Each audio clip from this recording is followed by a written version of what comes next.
I'm talking about we squeezed in like sardines. We made space of everything on every pew. And they even brought in some extra chairs. And they ended up taking them out. But anyway, they brought in some extra chairs. And unfortunately, some people, they got cut at the door and didn't get to come in. So, all right, we're making our rounds. Let's see. We got Regina this thing Ward is up. always telling me to do something. But anyway, so the arraignment was at 2:30 this afternoon, and I got there. Well, actually, I spent the night in Florence last night, and I got there about 12, I think it was, something like that, and to get make sure I got in that line, and there was a line. So, and then whenever I first got there, it's kind of cool looking at the courthouse, and it's got this big fence all the way around it, and so the front part of it you can't get it to. You have to go around to the back to park. And so when I went around to the back to park, it was very, very cool because I saw a lot of the protesters, the supporters, people who were there to just be supportive of the family and what's going on with Mica, and hoping that we get this great outcome, which I'm spoiling the end of the story because we got a great outcome. So anyway, people had their cars decorated. They had Justice for Mica written on their cars. There were balloons, purple balloons tied to the side view mirrors. And of course I was like, please give me one. So they shared the balloons with me. There were a lot of great signs that, we've seen them use before, but it was really exciting to see everybody together today and all the signs together and all the glorious colors of purple everywhere. And I'm telling you what, I was extremely impressed. There were a lot of people who came from lots of different places, a lot of creators here on TikTok. And I'll just tell you how cool it was to meet you guys in person. and I've just met so many people today. And it was really fun to see the person that I've seen on the shows. Get a little loud on my side. Their post, and then to see them in person is really uber super cool. So, and I know that was a lot on some people. The finances of getting there. The taking the time off from work and taking time, to even get there. So I just think that that's pretty amazing. That says a lot. And so all of you creators who were there today. I mean, yeah, I did. I was going to say, I just want to hug all of you. I did. I hugged every one of you that I could. So, but anyway, that says a lot. That's true support. Now, not everybody can get there. I understand that. I'm not saying everybody can be there. I'm just saying that the ones who got there, that was pretty amazing. And so thank you for that. That was pretty incredible. Okay, let's see. I got, let's see. Oh, it went away. Can you put it back up, please?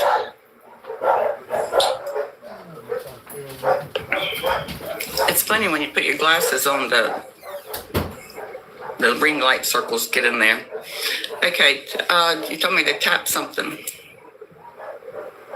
My peach is sweet.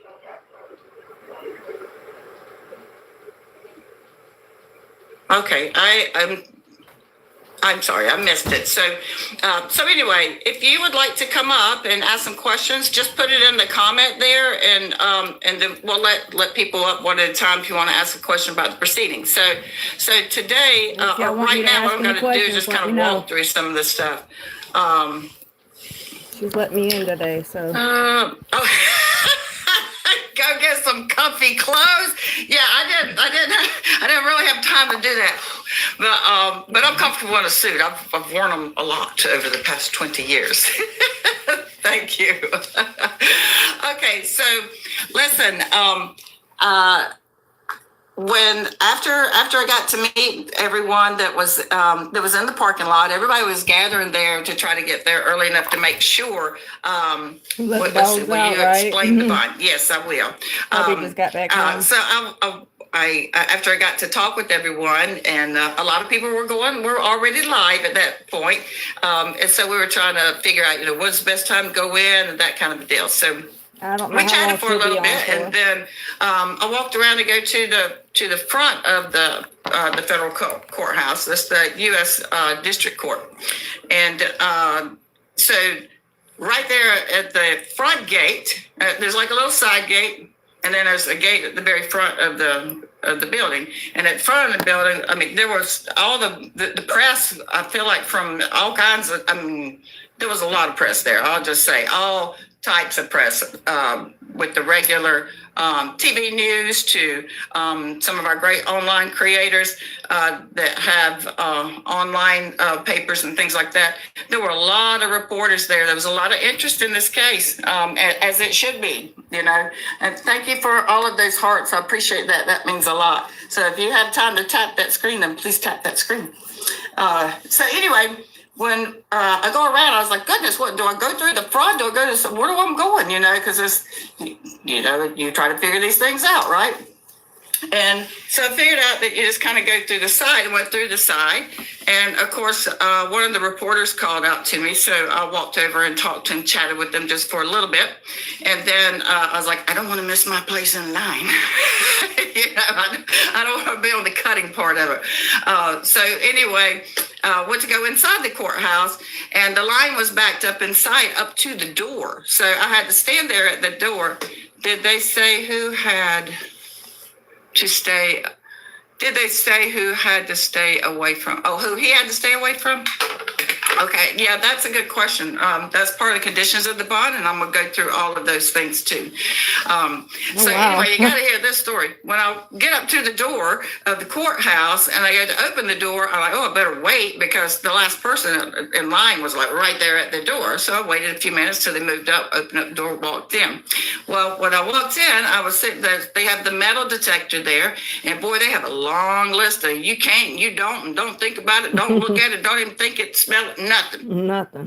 You better turn around and walk back out. So no cell phones, no digital anything, no smart watches, no recording whatsoever. So they were very strict about that. Everybody had to produce an ID to get into there. Okay.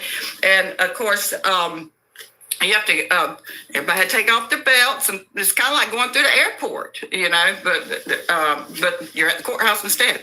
So I had to take my belt off. And whenever I was standing there doing that, I looked up, and guess who I saw in the line in front of me? John Paul Miller. Hi, I'm here. So I got to eavesdrop a little bit on that conversation that was going on. He was standing there. He had two lawyers.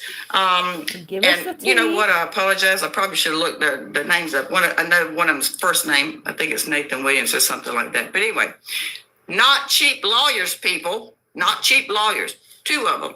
And these guys, they practice in federal court. So, and this is, you know, federal charges, okay? And so that takes pretty skilled attorneys. And he's not wasted any money, okay, or gone cheap. He got according to, I looked up one of them, I didn't catch the other one's name. I don't know, he's been on a lot of things, got a lot of credentials and stuff like that. So he looks like he's been around a while and knows what he's doing, okay? So he did have two lawyers there. And while after he went through the metal detector, he was there chatting, and I heard his lawyer, overheard them ask the deputies there if they could, or marshals, they're not deputies, they call marshals, the court's marshals, they're like deputies and bailiffs and things like that. So the marshals, they asked them if they could go get to the office and so they could talk with their client in private. Now, I don't know where those offices are in the federal courthouse, but anyway, so that's where they went to next. So then I proceeded through the metal detector, and of course I got twice. Wow, that jewelry and stuff. Please let me in. I promise I have nothing on me. So belts, shoes, watch had to come off, all that kind of stuff. Yep. So anyway, that was fun. I didn't think about the shoes. So then the next thing was figuring out which courtroom we were going to, and so fortunately there were a couple of people already in the elevator like, "Come on, Regina." I'm like, "What floor does everybody know?" Because I thought it was the second floor. Somebody else said it was the third. It was the third. And so when we go up the elevator, right when it opens up, you see right in front of you these two magnificent doors opened up that lead right into this magnificent courtroom. Let me just tell you about this courtroom. It's impressive. It's what a courtroom should look like. When you walk in it, you know there's some power and some authority there. It is huge. The ceilings are way high. This beautiful, beautiful, thick, dark wood that's been carved, like columns on the sides, going up the sides of the walls, all of this beautiful trim around the top and the bottom, just a gorgeous place. And the carpeting was this beautiful blue, and it had gold stars in a circle all over it, and like a seal. And there were two tables, of course, for the state or the federal prosecutor to sit at, and the other one for John Palmer and his two lawyers. And then to the right, and I got to sit up front. I kept hopping around from one seat to the next. Everybody was so kind, let me scoot in with them. But then they reserved the first the first row on each side. There's two, one on this side, one on this side, rows of pews. So the first row was reserved for the press to sit. And then once they filled up the press on one side, then they opened up that other pew. And I was like, whoa, let me get over there. I got to sit right next to Steph's case files. Hi, Steph. Hi, honey, as we say. So anyway, right on the front row, we got to see all of the action up close. And so while we were there, waiting, and let me tell you, people came, a few hours in advance, and we sat there, and we all talked. I got to meet a lot of people, which was just a blessing, and so much fun today doing that. And then we had a prayer circle right there in the courtroom. Isn't that fabulous? So everybody on both sides of the courtroom, we all stood up, got together, and held hands and had a prayer. And God's been listening the whole time. We've just been waiting for him, like we've been waiting for the feds. Right. Their timing is always on point, although our timing is let's do it now, right? Right. So anyway, that was super nice and very moving, and very appropriate. That was very nice. All right, so then while after that, we're sitting there waiting, and there's more people coming in. And let's see, what other charges you think he may get? I'm gonna make some notes of these things. Ooh, 2 in a row, y'all. Y'all got any questions? This is the night. Okay. I can't believe this. 2 in a row. All right. So we sat there and waited for a long time. Then, goodness, we were kind of like, these people started coming in. Look, it was almost like an army of men and women were coming in through there. They just kept coming down through the middle of the aisle. They took a right over to the right of where I was sitting was the jury, what would normally be where the jurors sit, the jury panel box. There's like 14 chairs in there, and these people that just kept walking, we're like, who are these people coming in here? So they just came in, went straight into what we call the well of the court. That's the part of the court that's on the other side of the little wall between where the galley or the people, public can sit.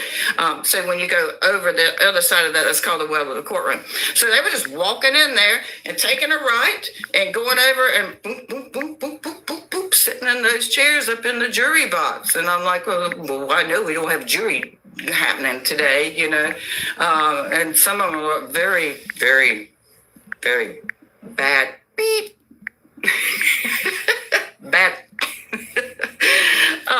So I just had to know, who is this, And so there was a lady sitting there, and I just asked her politely. I said, "Ma'am, do you mind if I, who are these people?"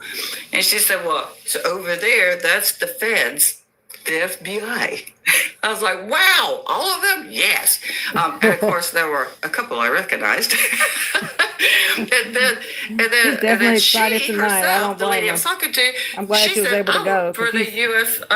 Attorney General's office. I was like, "Wow, that's pretty impressive." So it was. I'm telling you, it was a pretty powerful moment to see all of them walk in and just line up. It kind of reminded me of that time. If you ever saw the movie Aaron Brockovich, if you'll remember, whenever the attorney, he's a sole guy, he was going up against this big firm, and so he was grabbing his staff. He's like, "We're going to walk in. They got 3 people. I'm going to bring 4." So, but anyway, it was pretty impressive to see all of that. For them to be there, they're interested in that case. You know why they're interested in that case? They're the one that's been digging around. You won't believe some things that were said during that time. All right, so one of the questions was, will there be any other charges? Well, of course, I don't know that personally, but I'll put it this way. A lot of times what happens is whenever there's been a search warrant and, stuff has gotten, I would not be surprised. I would not be surprised if there were more charges that would come later, maybe on a financial note or something like that. Wait a minute, why aren't the FBI indicting him for interstate DV? Isn't that what the search warrant was? Okay, that's a really good question. That's something that really needs to be cleared up. So this is federal, okay? That's where we are. That's what it is, a federal thing. The cyber stalking is a federal charge. It's not a state charge. It's the state of South Carolina is not doing anything about this case. It is the feds. They're the one doing all the work. Right. So they, you know what? Can you give me just 1 minute? I need to. Oh, never mind. I got it right here. I need a sip of water.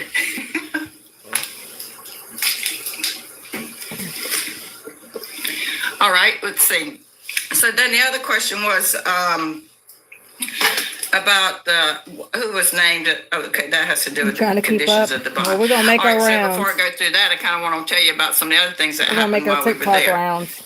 Oh, hold on. I see Steph there. Let's let Steph come up here and chat with me. She's there with me. I was able to catch her right when she got on. So add charges before jury selection. Hello. Yes. What's up? Hi, honey. Hi. Long time no see. Yeah, I know. Like a few hours, right? Yeah. So, pretty impressive day, wasn't it? It's a good day. It was. So I don't know how long you've been up here listening, but I was just kind of walking through step by step what happened today, so people understand kind of what happened from the beginning to the end. And I'm just now getting to just finish telling about. Remember all the guys that walked in there and the ladies that were all like looking very serious and in their suits and stuff. We're like, who are these people? And it turned out to be the federal agents that had come in there. Right. So it was pretty cool. Can you tell us some names of some of the other creators that you saw there? You know who? Robbie. Oh, well, Johnetta. But that's about I can't. I met so many today. I was like, wow. There's a lot of people. Yeah, Melissa Pfeiffer was there. A lot of people who come in the show on a daily basis I got to meet for the first time. Yeah. And I just loved that today, didn't you? Yeah, Myrtle Beach Media was Robbie there. Was there. I don't think he went in. I loved it. I don't think Robbie went in. Awesome. Well, thank you for coming up. Did you have a question? You just want to say hey? Oh, it looked like you had invited me, so I accepted it. I did. I saw you go by. It said invite. I was like, yeah, I'll invite you to come on up. So anyway, I was trying to answer some questions too. And then when I saw you there, I was like, absolutely. I want you to come up and say hi to everybody. Yeah. It was fun. Well, I don't have any questions. I just think that today is the first day got any questions, in let me the know. road to justice for Mica. And ask it him was in the chat, a powerful or I can try message and to get up there see with a her. sea of purple in the courthouse. We are tired, and we are not going to put up with domestic violence, and we're not going to put up with somebody that hides behind churches and other things to portray them to be somebody they're not. Yep. And I think Mica was there, and I just got the chills when we let the balloons go, and I know that she was there with us, and it was just a great day. Yeah, it was. Well, thank you so much for coming up and sharing. Thank you. And Thank you. as always, like, good to see you, honey. All right, you have a good night. All right, you too. Thank you. Yeah. This is from Mica. You know what? I didn't see Millie. I don't think All Millie right, was there.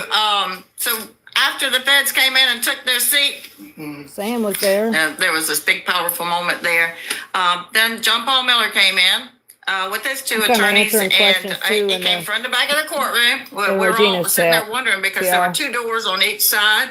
And I was like, well, I'm not sure how they do it in federal court. In state court, that door over there goes to the jail when they take you away. Hey. So I don't know what the setup is there. I haven't been inside there. So anyway, it turns out that he came through the same door the rest of us did, through the main door. So we went through there, went up and sat down. Now, as soon as he sat down, okay, and he didn't look around, he just kind of looked straight ahead or down at the ground when he walked over to his attorney's tables. And as soon as he sat down, there was a Bible sitting there, and it looked like it was an older Bible too. It was kind of cool looking, actually. I just asked if they took his gold. And, y'all, please tap the screen if you have a minute. Thank you very much. So anyway, he picked up the Bible immediately when he sat down and flipped through it like he was going to a specific probably scripture or whatever. And I was just watching him, and I was like, I don't think he's reading a daggone thing in there. He's just looking at that Bible so he ought to look at anything else. Yep. I want him to look around and see where the heck he was. Right. Because that's a pretty serious place to be in, you know? Oh, yeah. And so he sat there and did that, and then we waited for, at that point, the prosecutor, the U.S. Attorney General, the same as a prosecutor, they do the same job. They just call the something different because they're big. They're in the federal court. Okay, so that's how we delineate that. And so she came in. There were two, her and another lawyer there at the table, and then of course the feds and some of her assistants were there too. So then we just waited for the judge to come in. Once they got everybody settled up and sit in, then the judge came in, and of course, and that's all rise. So then we all stood up out of respect for the judge coming in. Now, this courtroom, y'all, is not only tall big, it's long big. Like the judge looked like he's about that big. He's up there. And What happens next? he didn't have his microphone close to him. So it was like kind of hard to hear him. So a few things that happened. One is that, whenever you go to an arraignment, usually what they do, the judge will read off the charges in the indictment to the defendant to see, you understand these charges, right? Well, of course, he waived reading of the indictment. He don't want all of that read. That was a little disappointing. I'm surprised they wasn't read. So he waived that, which you can do, okay? But it would have been nice to hear that the indictment read in the courtroom and him to answer He may have that. more The other charges thing coming. is It's still being he entered, investigated. the judge will ask, are you And court will be around March entering a sometime plea, or another. guilty or not guilty? Well, we didn't even get to hear him say that either. But that's okay, because I like the ending to this story. He's got $100,000 bond. He submitted a written plea, which is, of course, not guilty. Did you expect anything less? John Paul Miller got has an never ankle taken monitor. responsibility or admitted to any kind of wrong. You know, he was the best husband ever in the world. Never did anything to harm Mica, right? So for him to walk into that courtroom and go, "Yeah, you got me," that's not happening. There's even the second charge where he was like charged for lying to the investigator, the federal investigators during an investigation. You saying you're not going to do that too? Yeah, his passport got revoked. So anyway, he put in a written thing, so we didn't even get to hear him say, "I plead not guilty," which that's fine. I don't mind missing that part. He put that in writing. So then the next thing that happens after that is that, hold on, I saw somebody say, "You gotta pay for his probation fee." Okay. All right. Somebody says he's gotta pay his probation fees. Y'all, he ain't on probation. Okay. He's just been charged with the crime when he hasn't got to that place yet. Okay. Yeah, so they got to get the court. So anyway, stuff the set next up. stage that happens in there is that, And I think that's the going to be judge a federal jury. has the U.S. Attorney General. She is to tell the judge the facts of JP why she doing thinks church that right now. he should, first of all, be under bond. What facts support a request for a no contact order to potential victims, and in this case, potential witnesses. Also, she states out facts of why she thinks that the bond should be there for him being like a flight risk. And brothers, good to see you.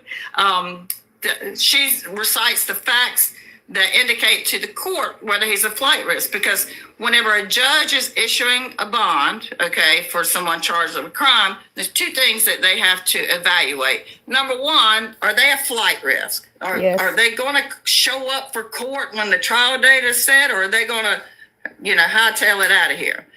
So that's one thing that the judge evaluates. The second thing the judge evaluates is whether, hey, if I don't lock this person up and I let them out in society, is there a chance that they're going to cause harm? Are they a threat to the general population? Okay, that's the two things that the judge has to evaluate. Thank you so much for the puppy hearts. I love those. So he has to evaluate that. So then the U.S. Attorney General, she lays out the facts of why he's a flight risk, okay, and why he's a threat to society, all right? So she told the judge throughout the investigation that Mr. Miller had used evasive movements, that he has a plane.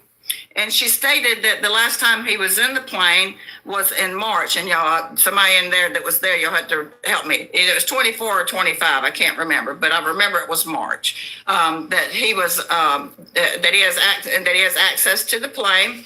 The other thing is she told the judge that whenever the feds raided his house, that there was a safe in there that was full of cash.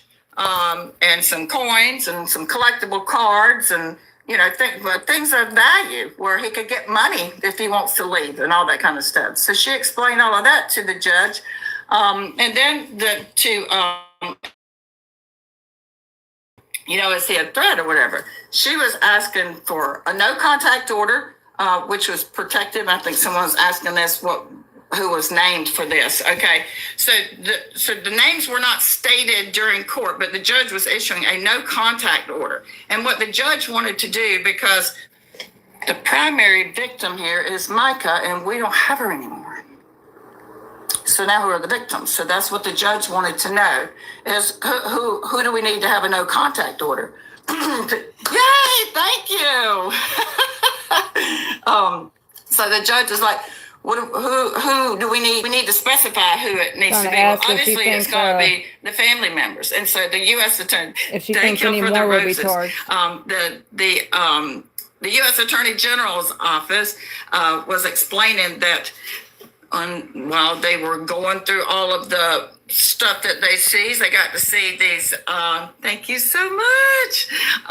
That they saw text messages where John Paul Miller was texting somebody that didn't specify about retrieving and finding out where certain people live. Now that's scary, right? Okay. And so the U.S. Attorney General explained that to the judge. They come across this text message. So that was evidence and facts that were presented with regard to the bond. So, and that was relevant to Mica's family as well as evidently witnesses, potential witnesses. So what the judge said is instead of taken at the time in court at that moment, naming off everybody. Plus, they probably didn't want to name off certain witnesses at this point. Okay. And then I'll tell you something else the judge said about that. But, so the judge said for the U.S. Attorney General, thank you so much for tapping that screen. That's very, very generous and kind of you.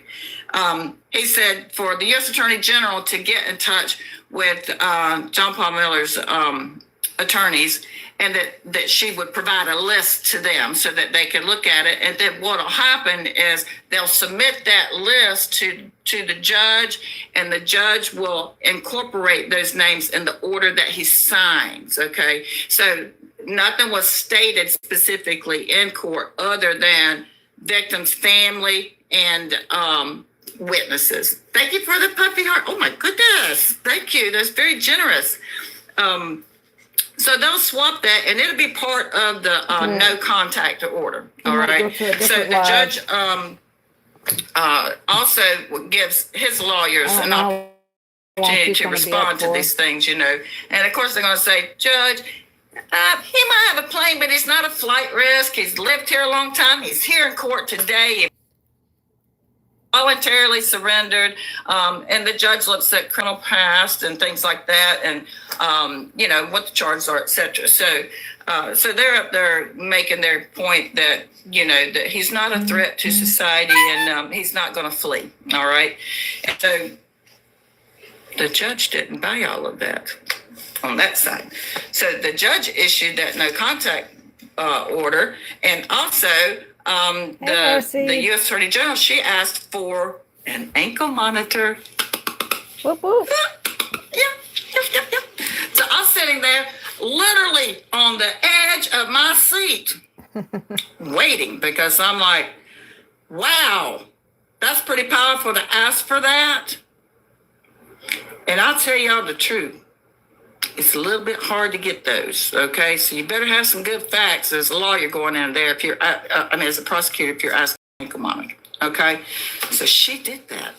And lo and behold, sitting on the edge of the seat, the judge comes out with his ruling, which is, of course, is issuing the bond. Excuse me. Issued the bond of $100,000. Hey, thank you. Oh, I've never seen that. Thank you so much for that. All right, back here. I'm gonna go get my break. Issued the bond for what they call an unsecured $100,000 bond. Now, some people go, "Was that the right amount? Should have been more. Should have been less. Whatever." I thought that it was an appropriate amount. You know, it's always nice for it to be more in a situation like this, okay? But I thought that was probably a fair bond for a federal charge, for 2 federal charges. And then, so the unsecured part is like, everybody's like, what does that mean? Well, normally, like in state court, whenever you go before to get a bond, and by the way, a bond is just assurance that you're going to appear in court on your charges, okay? Because when somebody's charged with a crime, they want to make sure you're going to come back, be in court. And it's an interesting system that you pay money to prove to the court that you're going to appear. And I guess because if you don't appear in court and you've paid bond money, then it's forfeited. So just think about it. If it's $100,000 bond, he doesn't appear, he puts up $100,000, he doesn't appear, then he loses that money, the court gets to keep it. But that's not what happened today. The $100,000 is unsecured, which is in state court, what we call that is a PR bond, like on your own recognizance, okay? It's like, yes, Judge, I promise that I will be in court and I will appear for all my charges, okay? So that's what that means. And so the unsecured means he also didn't have to get a bondsman. A lot of times you get a bondsman who is the one who insures your bond.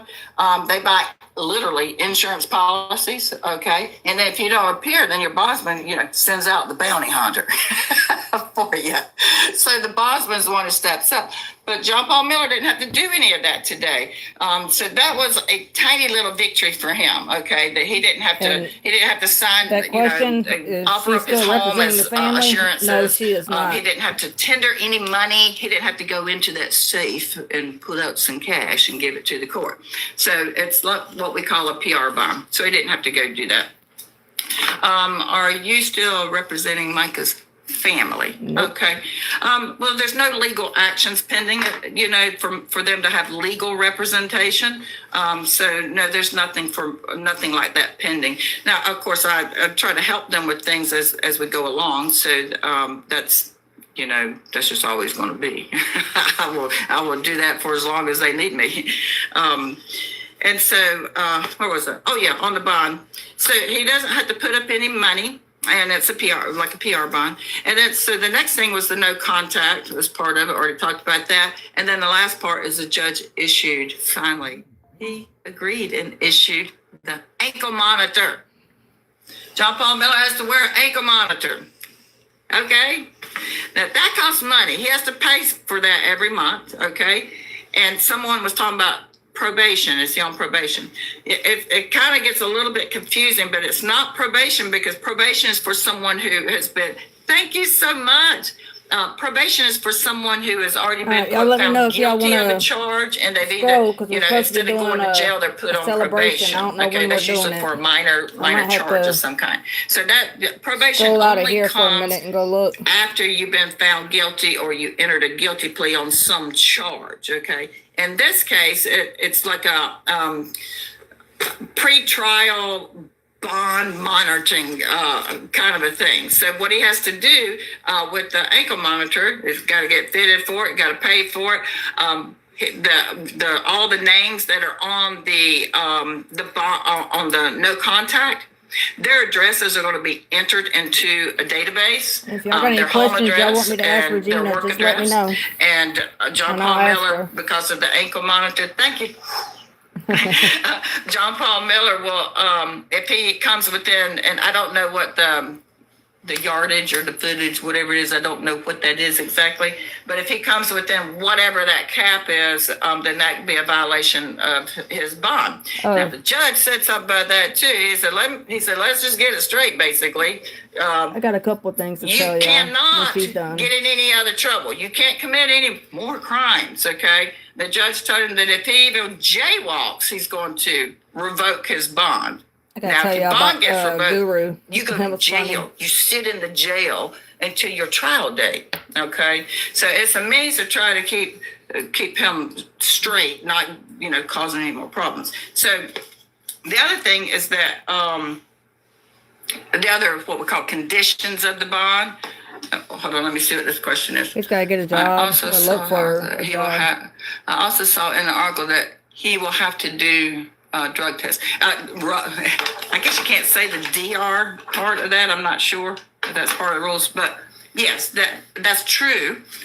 He's going to have to submit to, I guess we have to call them rug tests. He's going to have to submit to those at least once a month. Also, the judge included alcohol in that too. The other thing is he cannot leave the state of South Carolina unless he has permission. And let me tell you, when you go, oh my gosh, who did that? That is gorgeous. That was pretty. Wow. I can't stand it when I can't see who that is. I always have to look later. Thank you so much. Was Susie in court? No, she was not. Susie wasn't there. To check in. Nobody was there for ankle JP. monitor. He has to check in once a month. He has to submit to a rug test and an alcohol test. He can't leave the state of South Carolina without permission. And that's what I was talking about. Is the permission is not that easy to get. Okay. It depends on where you're going and what you're going for. Okay. So he has to stay confined within. He can go across the state of South Carolina. He just can't go over the line. So like here in Myrtle Beach, we're really close to the North Carolina state line. There's a little place up there. It's called the seafood capital of the world. It's Calabash, North Carolina. It's just a few miles up there. He can't even go have dinner, have a Calabash meal. He can't go across the state line. And so he has to get permission if he wants to do that. And it has to be a really good reason. And it has to be a really good reason to be able for him to get permission to leave. Let's see. And then, oh goodness, I'm going off the top of my head here, some of the things. All right, let's see. What question? What about the part of him actively seeking work? Okay, I don't remember if the judge said that, but sometimes that requiring employment and appropriate housing, those are things. Oh, thank you. Those are things that are usually associated with like neglect cases when they require that. All right, I'm gonna see who else is live. Well, judges can put what they want to in the conditions of the bond, but honestly, I don't remember if So the I judge had said some that or not. people. It's very difficult to hear him talk, and so I had some people message me. Welcome back to Guinness with News. Oh, I love this dude. He makes my day. New year means new deals in the store. With all the I am here at the John Paul Miller trial, the federal trial. He was just heard by the judge, and here's how it went. John Paul Miller was seen in federal court today, and what I noticed is when he walked in, he had a Bible in his hand. When he sat down, he opened up the Bible and continued to read parts of the Bible. Then the judge came in, and the defense and prosecution spoke to the judge about both sides, whether or not he has access to a plane, money, should he have an ankle monitor. Through this, John Paul Miller continued to read his Bible. He seemed humbled in nature, but white as a ghost, scared, finally being able to see what he'd done to Mica and hopefully being held accountable for it. Now, they did waive their right to a speedy trial, so the next jury pool should be around March or later. So when he comes back to federal court, I will let you know. Here's what the judge decided. Yes, he has to pay a $100,000 unsecured bond. He also is a flight risk, so they're going to slap that ankle monitor on him before he leaves this courthouse. All right, let's see what other lives we got going on. I might get Tamra. Tamra was there today. For all of them, as you can imagine. Okay, and so I don't. I would just say this, that they were all there. Believe me. Okay, it may not have been embodied, but this is very, very difficult for them, and so they're choosing to remain private at the moment, and I cannot blame them because when we came out. All right, so I might be able to get up or get with Tamra. 9:30. Okay. We came out of the room. All right, so I'll probably go live with Tamra at around, well, it'll be 8:30 my time, so that'll be good. Okay, and just with questions and things like that. So they don't need to be subjected to any of that, and I think everyone should respect them. Alright, which I haven't done a TikTok live in forever. Not being there. Today was actually the first time I've been on any panel or anything in a while. Merry Christmas, everybody. What a wonderful Christmas present we all get to receive just before Christmas. Oh, here's another case, y'all, too. For John Paul. But see, there's some connections I got some questions about. Why would JP sue Tracy Hermes? Tracy Hermes is passed now. She's never been to the church or a protest, one or two little comments on the book of face. And the only thing that I can connect is she was being stalked by her ex-husband.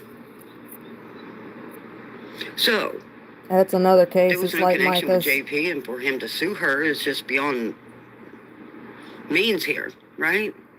So see, the thing about it is, And people are going after in Tree my now opinion, for Tracy had a hard time with her ex-husband. talking about Tracy. That controlling, narcissistic, extracurricular activities during a marriage thing. And now she's no longer here. Wonder why that is. Where's the 911 call? Why isn't it made public? They had an ambulance staged Why at the would there house. be such an extensive investigation of a person who unalived themselves? Yeah, with FBI and officers SLED's on supposed scene? to be on See, I got hers too. questions. We'll see how fast people there answer them. Yep. Merry Christmas, everybody. One step at a time. I'm glad you're preparing, JP, because, see, you're going to wait for a long time. Justice for Mica and all victims. Just saying. All right. Merry Christmas, everybody. Try and see who all else is live. gents, this is the moment you Oh, wait Leslie's for. going live? Yes. Ladies and gents, this is the moment Oh, you gotta register? Ladies and gents, this is the moment you've waited for. Ladies and Oh, what did I do? Oh my goodness, y'all.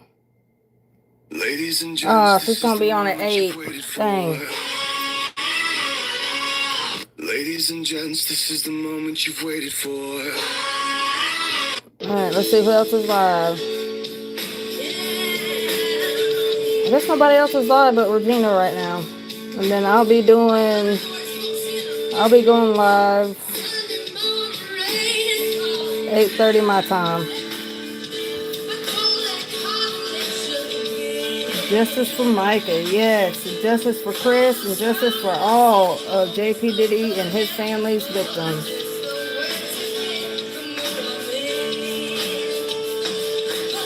We did it, y'all. We did it. And this is just the beginning, y'all. Just the beginning.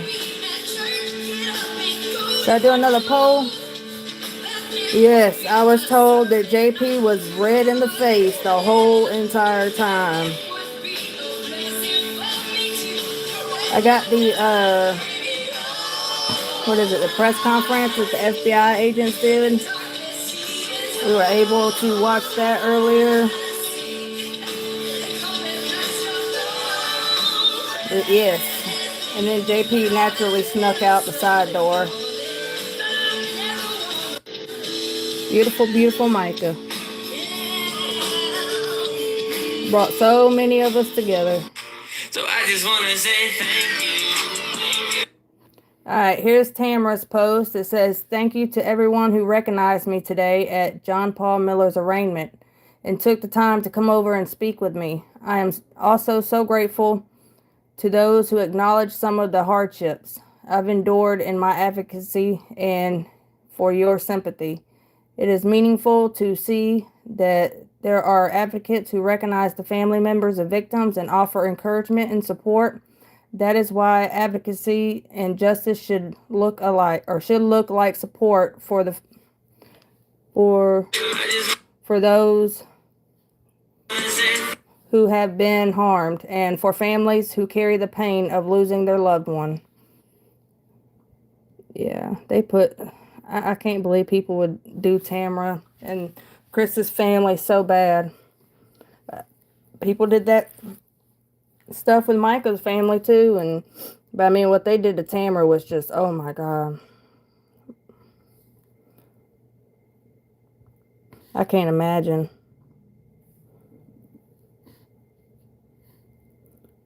That people would go out of their way to like treat her as an outcast, you know. I mean, it's just sad. I don't understand why people are so ugly.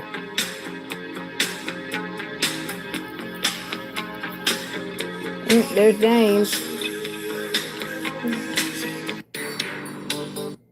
John Paul Miller entered a plea of not guilty. In court today, he was granted a $100,000 unsecured bond and remains on probation as part of his release conditions. Miller must surrender his passport, remain in the state of South Carolina, possess no firearms, wear an ankle monitor, and have no contact with Mica's family, witnesses, or related parties. Miller appeared in court wearing his normal gray suit. I forgot I gotta be careful too, because TikTok's got the music and stuff, and I get in trouble over here on YouTube.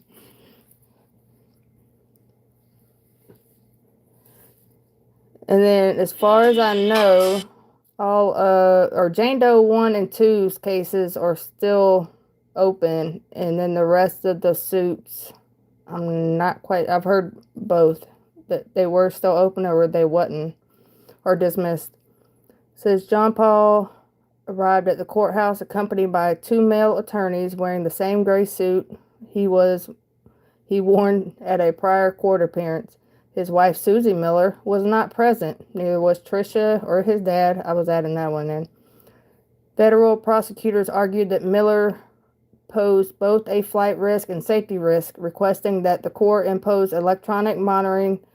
Defense counsel opposed the request, stating that they did not believe an ankle monitor was necessary. However, the judge ultimately ordered that Miller be placed on an ankle monitor. Miller also waived his right to a speedy trial, which in federal court requires trial within 70 days. As a result, the next available jury pool is scheduled for March, making it unlikely that his trial will be set before March 2026. Now, Mica's birthday is March 7th, I do believe. So how great would that be? If he had to go into court on Mica's birthday. Wish I could explain, and I will not explain, but Great job, and as you saw in court, she's very capable of doing what she did today, and we'll see her work throughout this process. This is the FBI agent at the press conference. I am, and we respect Judge Rogers' decision, just as any other decision the judge will issue. And what are the next steps from here? So it'll be, as you heard, discovery, pretrial motions. We'll have a pretrial conference, and then it'll be a trial. And he's obviously waived his right to a speedy trial. When could he be back in court? He could ask for a trial as early as March. Should he request that, it's absolutely his right to do so, and the government would be prepared to try that case. How long would a trial like this take? It's hard to estimate, but knowing everything that we know, it could be a week, maybe two. Is that pending a further investigation too? Might come up. We're talking about the facts as presented today in the indictments. With the investigation, how long this took? I mean, I believe it was more than 12 months. I mean, is this pretty typical a time frame for the investigation at the federal level? I'll say that FBI, as well as our local partners that helped us solve this case, were incredibly thorough, detail-oriented. They left no stone unturned. And when they were ready and we were ready, we brought the charges as soon as we could. Can you say how many witnesses or victims you guys No.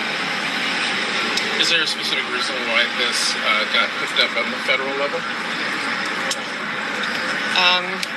We have no comment on that. We just work with our law enforcement partners. Was this their... That's all right.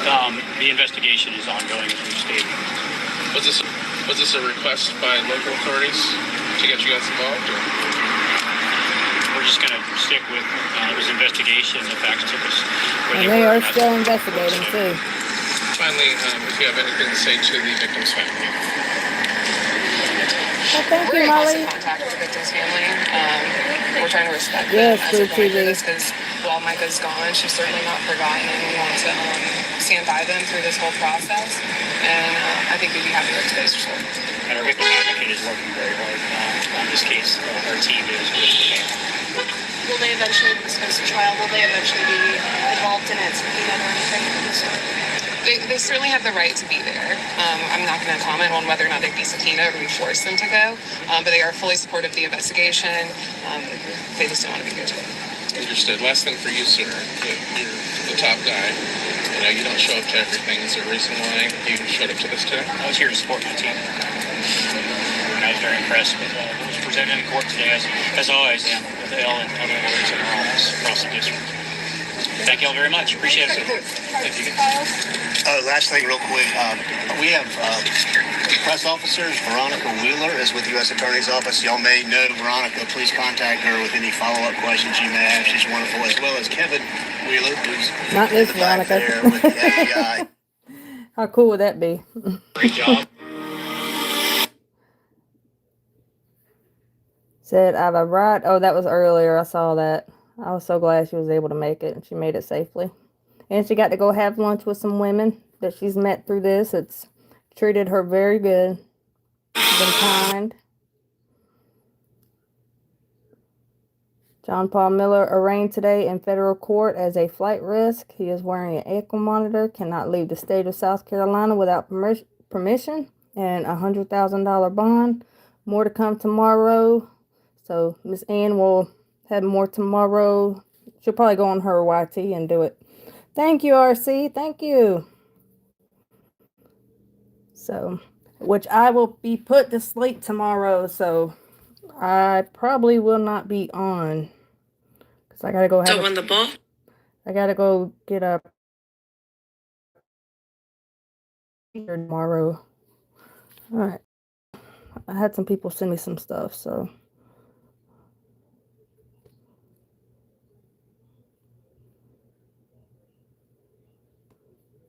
All right, here we go. Court document. Right, I can't play the music. Let me turn it down. Y'all should know who this is. I've done some work with her. Talking about, John Paul Miller pleads not guilty at arraignment today.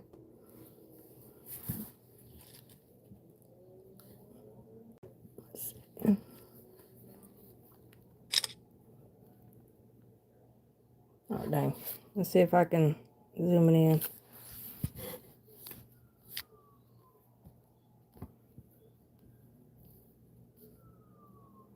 Probate office. State of South Carolina, unless you have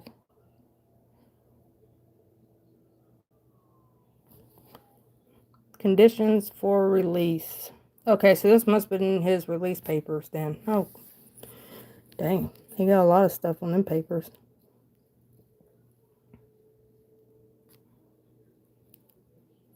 Additional release. Let's screenshot it.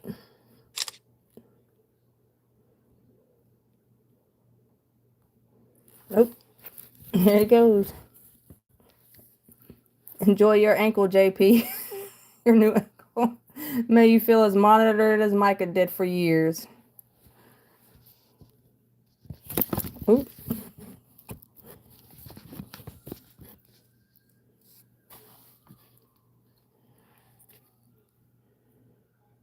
Yep, and he didn't have anybody there for him today. No Susie Sloozy, no Trisha, no Wayne. He was all by himself.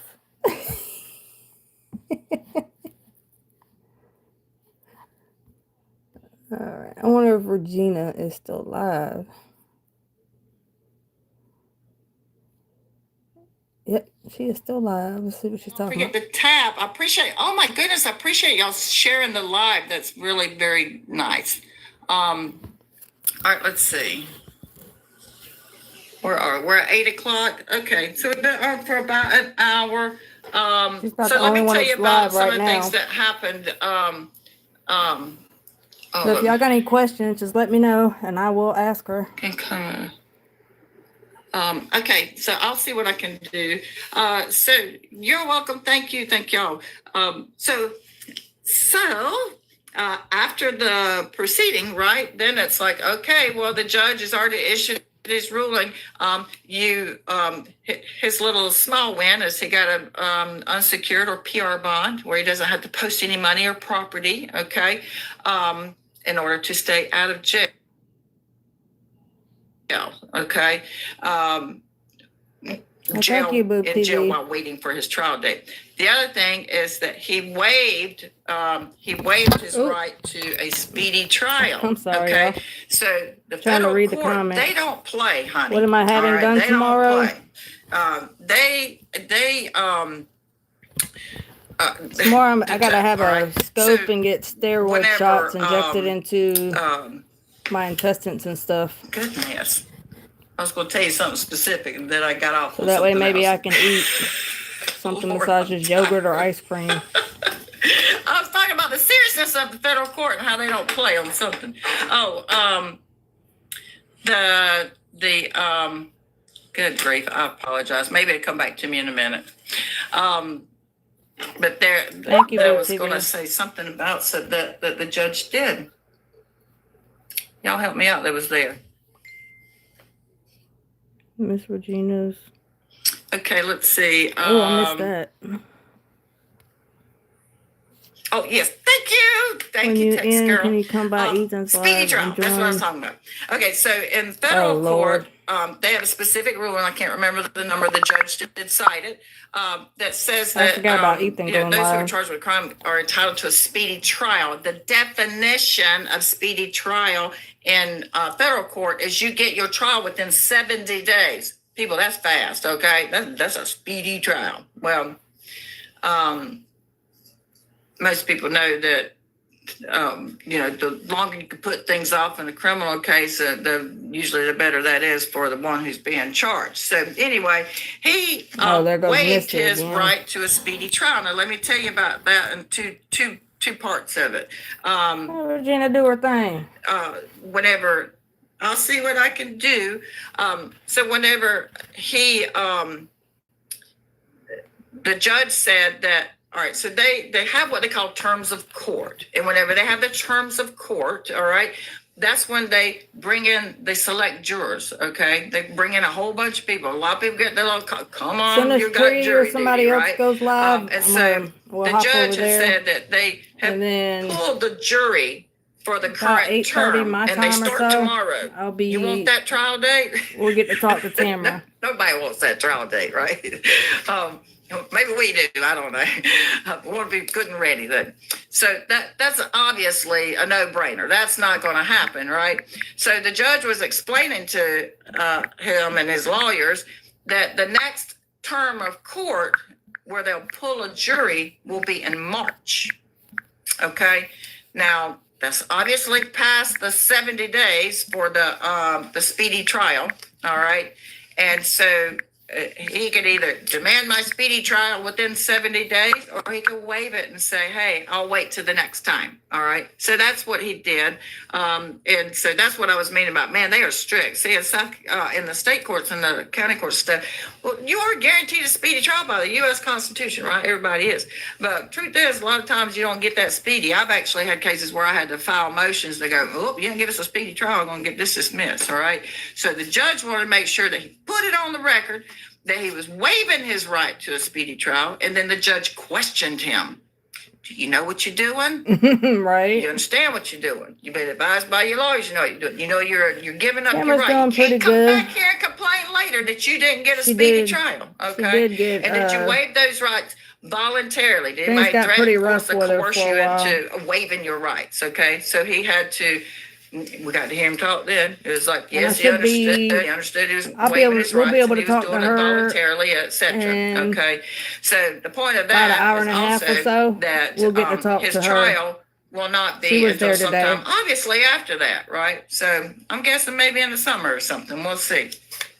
If he has a trial at all, he has all the solicitors, prosecutors, U.S. Attorney General, all of those folks are usually encouraged and required to offer up settlement proposals. And I'm a criminal defense attorney too, and I've gotten those offers where, hey, here's our offer. Your client plead guilty to exactly as they're charged, and here's the and maximum time. I'm like, well, that's not a. We're gonna go back. Let's see.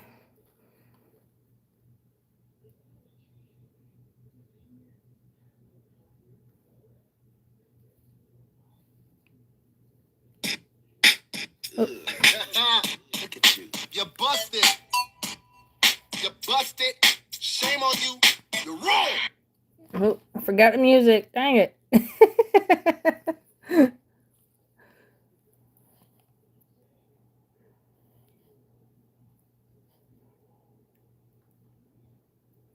Let's see if we can see his ankle monitor.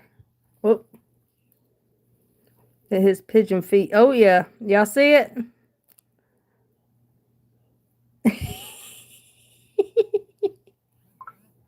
There's his ankle monitor. Now he can know how he can get a little taste. Heck yeah. He walking a little extra pigeony with that foot now.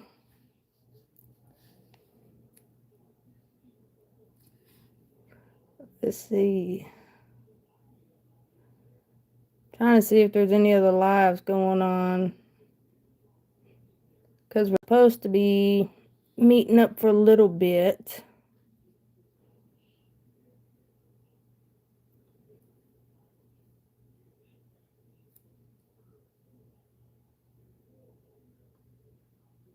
If y'all have any questions for Regina, I can go back over there and ask her.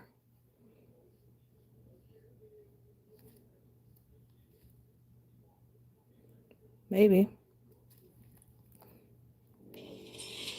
So excited about what God's going to do. So excited. I don't know how he's going to do it, but I know he's going to do it. I have a lot of faith in him. And I've seen him move in my life in the past. And I know he's a good God. I know he's a good God. And so he's doing great things. Susie and I, we have a little booklet, and we keep all of the miracles that God's done in our life through all this, like supernatural things that we just can't explain. We're about number 22, I think, is where we're at on stuff that God's done. And one day I'm going to share them all with you, and you'll get to see how cool it is. Just amazing things. Wow. Tithes and offerings. So excited about what God's going to do. So excited. I don't know how he's going to do it, but I know he's going to. We are excited too, JP Diddy. We are excited too to see what God's going to do to you. Because God does not like ugly. And he definitely don't like it when you treat his people So ugly. when the ball drops. All right, let's see who all we got. Who else is live? Regina. Let's see, I'm not seeing Tree yet. Oh, this is... She was there today. Trying not to get copyright.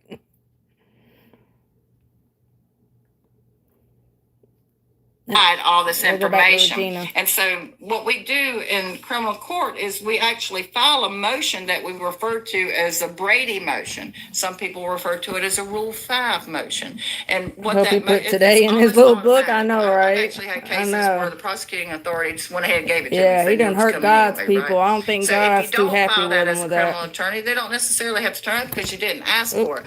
But if they want to, usually those who are seasoned and know what they're doing, they're saying, "Hey, I know I got to give this stuff. I'm gonna give it to you whether you ask for it or not," right? And so I'll turn Regina down. We can chit chat for a little bit. We'll get the results of that discovery motion, and that would be all the things that the state has to get, or the I think she's just talking about like the basic stuff. If you play 8 seconds or less on YT, you won't get copyright. Oh, okay. Yeah, I know they're real funny about that stuff. You know what? I'm gonna have to make another funny picture. Somebody actually sent me a picture of they went to Dollar Tree and there was a box of gold bars and it was on the $1.75. I wonder if I could show y'all. Let me see if I can show y'all real quick. You got to lay it all out there. Here's what we have. We got these text messages. We got these phone calls. Let's see. I'm gonna try and show y'all this picture real quick. She sent me. She said I could use it. How do I do it? That indictment mirrors the things that. Oh, effects picker maybe. That was turned over. Okay. So Mica. Okay. Mica did this. Mica collected the evidence. Yep. Mica secured the evidence. And she's the one that protected the evidence. And she laid it in the hands of her family and her attorney as safekeeping. Okay? And so, just in case there was any kind of confusion whatsoever out there, Mr. Miller, Mica Francis is the one who I know another way I could show y'all this picture. Supporting what she was doing. Because they said in All right. JP's house. So, let's see. No When more charges are coming, y'all. Well, we hope so. Okay, we've addressed that. Yes, Micah should be here. Micah was a spirit that was very.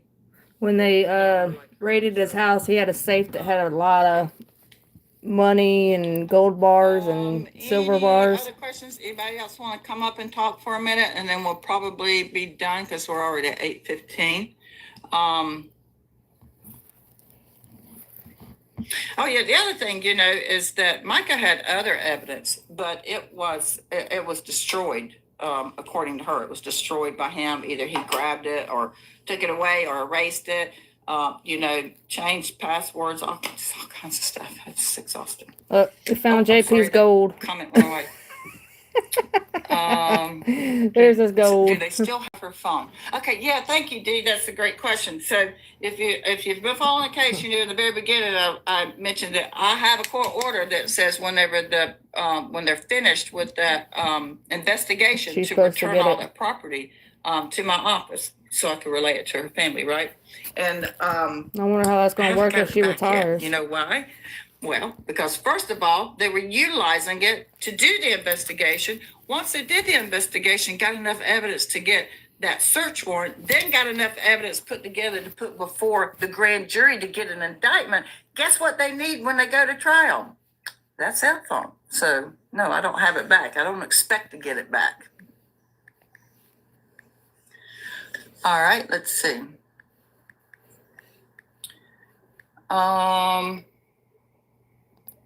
Oh, that's a very nice comment. Thank you. Oh my goodness, I can't say Ange. 070300906. You know what Susie was? Yeah, we still haven't. All right, let's see. Gotten to me updates. You know what Susie was served with? If you're able to speak on it, that's from Rooted in Sarcasm. What? That's a cool name. Okay, so as far as Susie getting served something, I have no knowledge of that. My sources that are not affiliated with any investigative authorities whatsoever, so don't get this turned out of whack, okay, is that no. Oh, thank That you. didn't happen. And I've not seen anything that convinces me that has happened. Sam's in the chat. And so, you know, I don't know.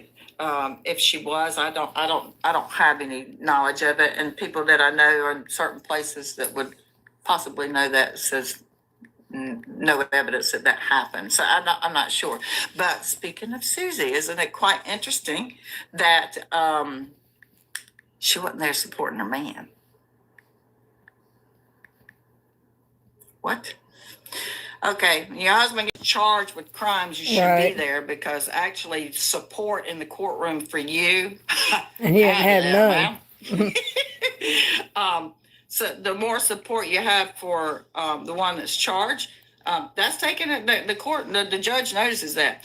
Now let me tell you something. The judge didn't acknowledge the sea of purple in the back. He didn't say, I mean, a sea of purple, a sea of people, a sea of faces. Okay, all waiting intently to say, do the right thing here. Okay. Oh, that was a good question. He didn't acknowledge our presence verbally. But don't think he didn't notice. Of course he did. His courtroom was packed. Okay? His courtroom was packed. Packed. Okay? Courtroom packed. People on the street, up and down the sidewalks. To help Miss Ward. It was just a glorious thing. After the hearing, okay, or the arraignment. I know hearing, she's supposed to be retiring soon. We go outside. Of course, if the not press already. is there. We talk to the press a little bit. And then everybody's out on the sidewalk with their signs and all the balloons and all the purple. I know we got to do some adjustments to Mica's law before it does get passed. We got to see about that. Talking about and chanting justice for Mica. Okay, and today was a big day, and today was. And we're getting laws changed already in different states and stuff. So we're making progress. The wheels of justice turn slowly, but they turn methodically. All right. Let's see.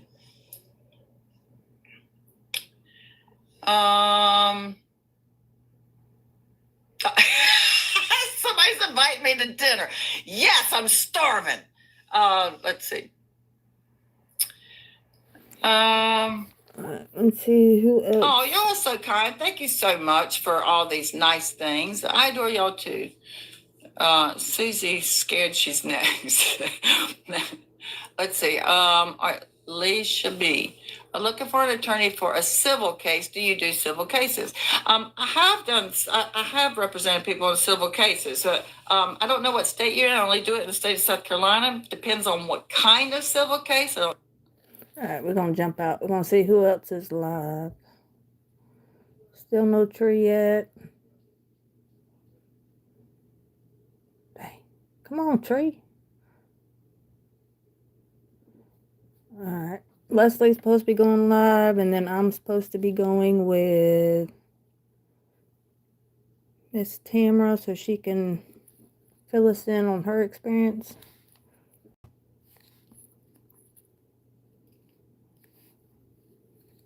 I guess we'll go back to What's her. little pink and blue people with the little one on it? Does that mean somebody's waiting to talk to me? Probably somebody trying to get up there.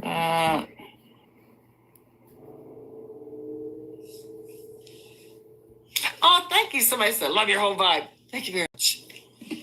Some people love it and some people don't. But I will be me, regardless. Okay. Oh, hey, Andy. Okay. You want to come up and you got a question? I know how to do that. Oh yeah, Regina's moving to Florida too, I believe. Okay.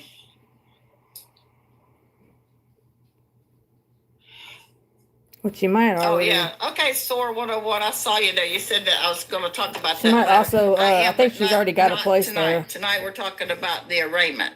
Andy, you there? Hey, yes. Hey, Regina. How are you? Hey, gorgeous. How are you today? Well, it's been a very interesting day. Been a very good day. Can't go wrong there.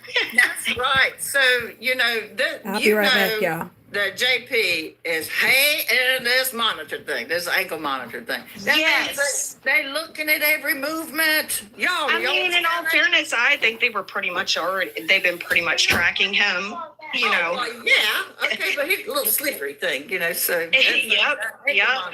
And But I'll tell you that puts another, I guess, obligation on him because now he has to report because of the ankle monitor. And Yes. also, I mean, they're literally tracking him. It's going to be like a very big day. So. Exactly. And I know ankle monitor. Yes, I do. There was one question. Obviously, I've never been in trouble with the law. The 100. Don't start now. No, I'm definitely not going to. I can't. I don't understand the 100,000 unsecured bond. Okay. Can you explain that a little bit? Yeah, absolutely. So, so a bond is issued. Did I miss too much? I said before, it's kind of like an odd little animal. It's supposed to be assurances that when a person is charged with a crime, that they will answer those charges, right? They'll answer for that. And that means to appear in court. You heard about, you know, in the old Western days, the bounty hunters were out there and you know, they were looking for people. Those are people who have been charged with the crime and ran away. So they were getting away with it, right? We want them to come to court and stand before the judge and the jury and the charges be either proven or thrown out, whatever it is. Thank you so much. And so to ensure that they're going to come to court and answer for the charges as opposed to galloping away on their horse. Okay. The mechanism is they say, give us some money, deposit money with the court. Yet. Why? Usually goes live every night. Because we like our then, money, right? If we give you money and we won't get my money there's back. Some special and needs so people that the come court up and system says, hey, I guess you can if say we tell she you to deposit $10,000 helps them go to of your sleep at money night. with They come us up on panel every night and go to sleep. and then after that, we hold that. And you come to court on all the times you're supposed to come start to talking court. about when your case is Tracy over, or we'll other give you things going on. $10,000 back. Okay, that's kind of what the system is. It's a thank you. It's a sort of an odd animal, but that's how the system works. It's been around a long time. I mean, like forever, I feel like. And so that's supposed to be the assurance of someone to come to court. So that's why you hear things like, he had a $250,000 bond or he had $1 million bond. Okay, so that's because, you know, if Elon Musk is charged with the crime and you put 100,000 on him, that's a little flick. That's well, I mean, yeah, that's a little. I mean, that's even a little flick for even him. I would think. I mean, it's nothing to stalk at. Well, that's true. Okay, but remember, the purpose of the bond is just to assure an appearance for an answer for the charges. Okay, right. And so that's how that works. And so as far as now, you get they're not going to let still out, had, schmurderers, ownership okay? too in Crocodile We're Rock. not going to let them out because now Mark first of all, Kaufman what they're charged with got a means power that of attorney, but I heard innately today that it was they're, only for the bar. You know, it's Which not is- safe to put them out on the street. It's not in public interest to have people like that on the street, so they don't get those types of bonds, right? So it depends on the type of charge that the person has. The court's not going to just let people go back in the street. So it's basically to allow them to go back home and wait for their court date, okay? And then there's the strict standards.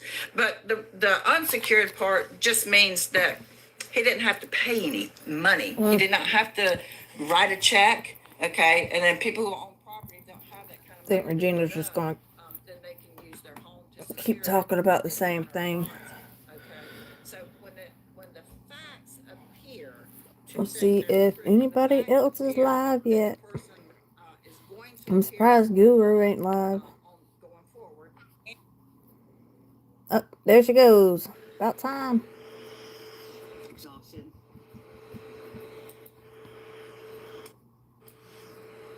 Yeah, it's been a day, boy. Let me tell you, it's been a day. Alright, we got Tree. I don't know who will It's been a good day. pop up with her tonight.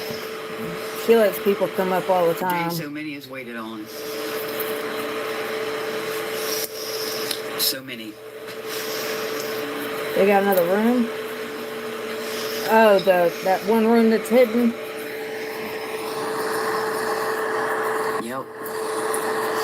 And thank you, Paula, for, the talk we had earlier and what you told me, and that made me feel phenomenal. James got to go. Oh, I gotta tell y'all the story about James one day. Even my hubby remembers the story about James. If James comes up with her, I'll have to have him tell y'all, hey. Oh, y'all see what y'all know who drew that? It really, yeah. Hey, Sunshine. That's one of Mica's drawings. Phenomenal.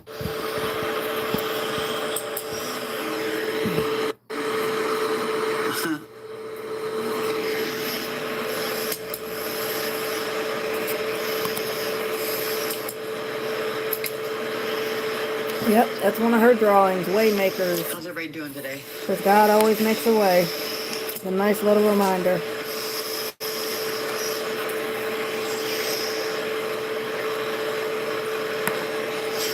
Tap the screen and share it out if you wouldn't mind. Let me send this to Tree real quick.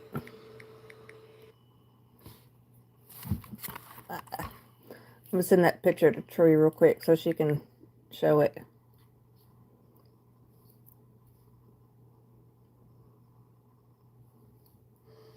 But it was well worth it. Well worth it when we see justice being served, and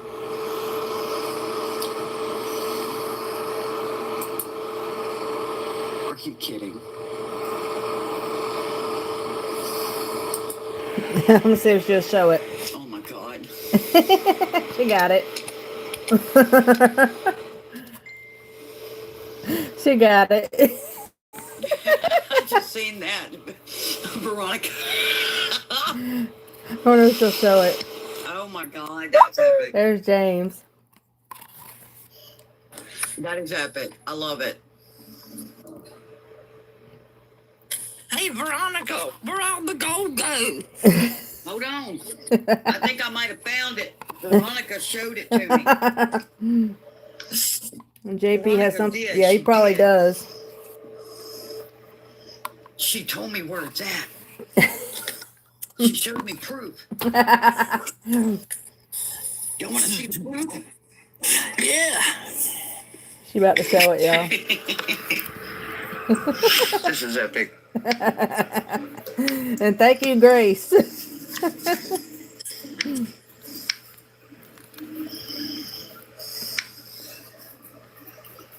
Dang.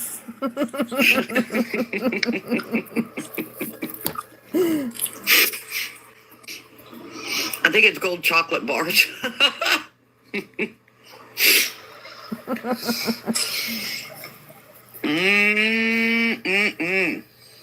Holla. Ain't no no Kit Kat bar up in her. We got the gold, honey. Wonder if We you're gonna got get the that for the gold. commissary. There's Debbie C. So Debbie C will come up and Hey, Debbie. she'll go to sleep and then Hey. What you doing? Trying to figure this crap out. What? I said, trying to figure this crap out. What are you trying to figure out, honey? hey, Mark. It's been a really busy day. Oh, ain't it? Because I had cooking class. Uh-huh. And then my one trainer asked me if I wanted to go out.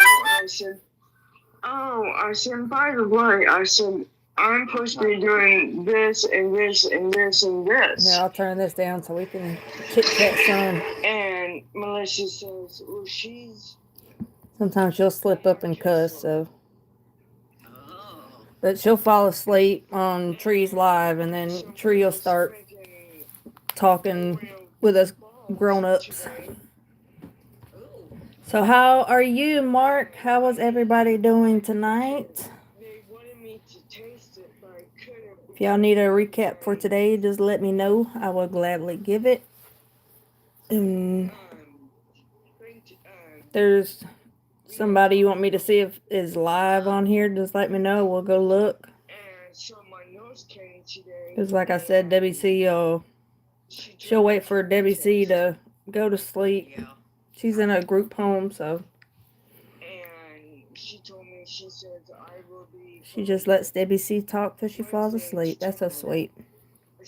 And then in about an hour, I will be on mine. We'll talk to Tamra and see about her experience today. Because she let me... I'm gonna let Tree know. Today. And I didn't even feel it. Well, that's a good thing, huh? Yeah. Yep. And then on top of that, I had to do something twice. Yeah. And Melissa looked at me and she says, why don't you eat lunch? And Uh-oh. What are they talking about? So I left my stuff where it was. Oh. And Aaron looked at me and said, well, she's around here, around here somewhere. So if y'all got any questions or anything, just let me know.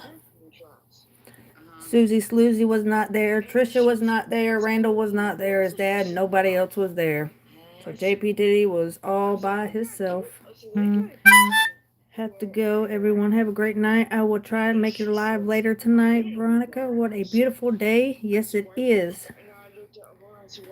Thank you so much, RC, for being here. Love you so much, girl.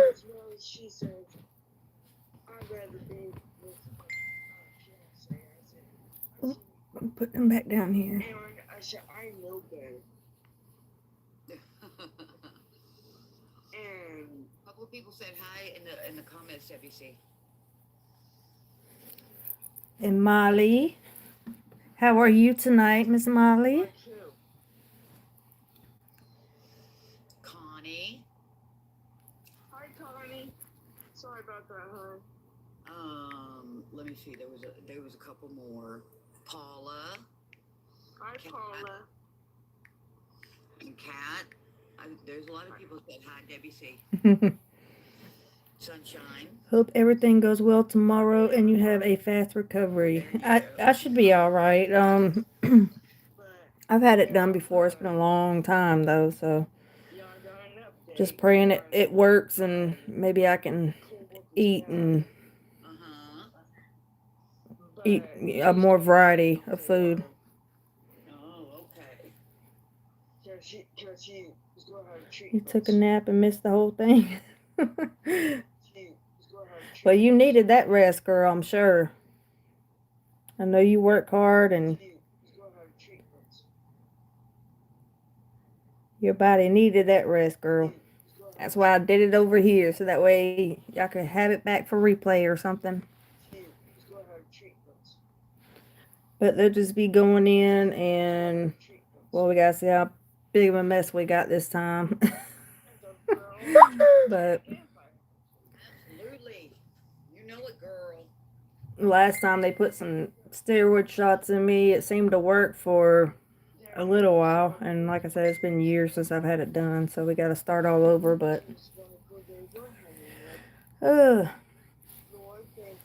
I'll be asleep.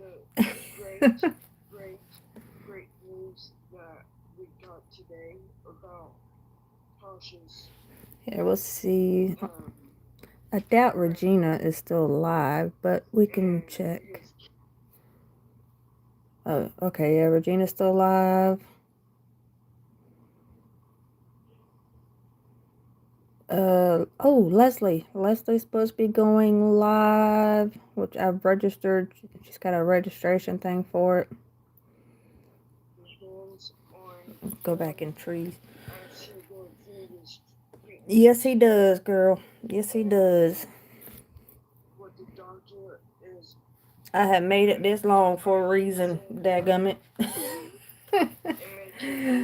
They tried to take me out earlier this year.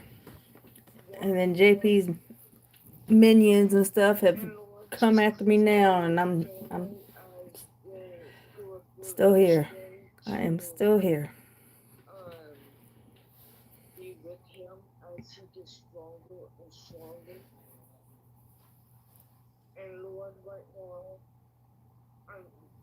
No, there's supposed to be some other people going live. I think what everybody's waiting for is for Debbie C to go to sleep, because last night she didn't get to come up. Her and this oh goodness, what was her name? I forget her name. I've only seen her like once. I don't remember her name. I'm sorry, y'all. But she goes up there too with Debbie C, and they both go to sleep on Trees Live. And last night they weren't able to go up because we were discussing the protest stuff, and Tree was very upset along with some others, myself included. But so it wasn't appropriate for them. So Tree asked if they could come back later. So tonight we're waiting for them to go to sleep, and then the celebration's supposed to start happening on Trees Live. You're gonna bow out.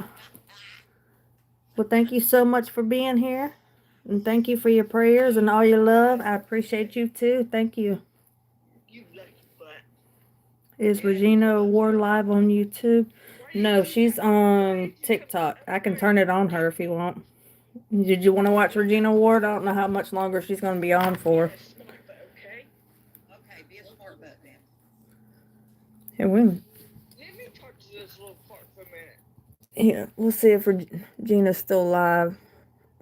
She's probably not, because she don't usually stay on for very long. Yeah. Yeah, Regina's not live anymore.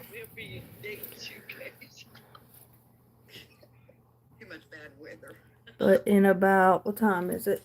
7:38 my time. About 8:30 my time, I will be talking with Tamra, Chris's sister, and we can listen to her experience today.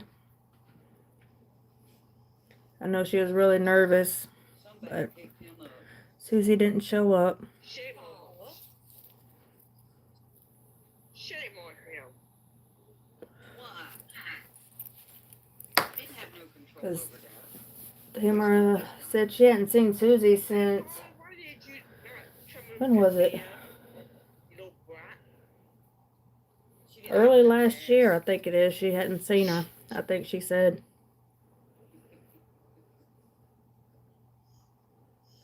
I'm glad she's back too. I'm glad she's went back to, or came back too. Yeah, they really did a number with her. And I'm just being a wuss. That's too cold. We were doing, And I'm just being a smart butt. not the protest, petition. Being a shut up, Deborah. We were, when I say we, I don't mean like me and Tam or anybody in, particular or whatever, but I was helping promote the petition and stuff at the time for Tamra Willard to be dropped from deputy coroner because she did not do her job. And come to find out that Chris's death should have been reported to SLED immediately after the fact. So the whole case was fumbled. TikTok, you stupid mofo. But they are still, the case is still open as far as the cause of death. It has not been totally closed yet. But yeah, they were horrible with Tamra. And then they didn't like it when other people didn't turn on Tamra and didn't do what they wanted them to do, and so had somebody falsely arrested and badmouthed their names and stuff. And still are. Well, I'll tell you, it don't take much. So hopefully, once all that's worked out, maybe if I'm lucky, I can go in March or whenever JP's court case would be again. What the fuck? That's bullshit. What happened? I didn't say nothing. TikTok sucks. I must have missed something. Oh, I said with something, but I didn't say the you know what thing. Well, it ain't only the you know what thing TikTok don't like, evidently. Oh. So I got restricted for 10 minutes.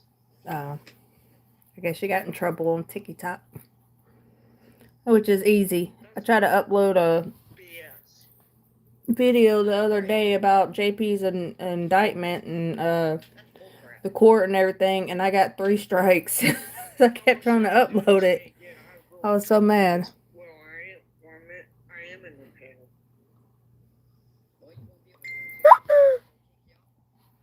I know, that's what I mean. Why they restricting me? They didn't restrict you. Yeah, but I got a 10-minute restriction. Oh, fuck rabbits. They're not putting my live on the FYP. Do you want me to come through this phone? If you can manage to do that, go for it. Hey, Seymour. Hey, Seymour. Ooh, I want to see it, Seymour.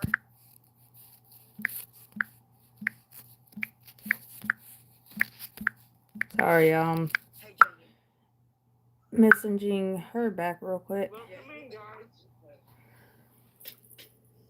I can't believe they restricted me. Let me read it. I believe it. You're ineligible for recommendation and restricted in the search results for 10 minutes because Debbie C. does not comply with our community guidelines. They don't tell you what the What guidelines does that are. mean? That means I got restricted because of whatever they thought you did wrong. Wow. I didn't do nothing wrong. Well, they kicked you off panel, so evidently they thought you done something wrong. They're a bunch of liars. Am I in Myrtle Well, Beach? they- No. TikTok I'm don't not. care. I can't leave the state right now anyway. Now just tell them off. I would have good luck loved to with have been that. there. But I cannot leave the state. They don't care about people.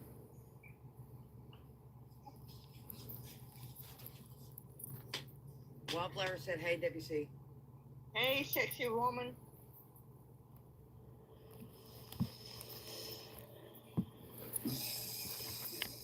Hey, Kelly. Welcome in, y'all. Welcome in. Awesome, Seymour. I'm not getting no points. Nope. I'm hoping maybe When you're by restricted, March you can't get no points. things work out. Why not? Maybe I could That's go. TikTok's rules. Are you kidding me? No. That's a bunch of.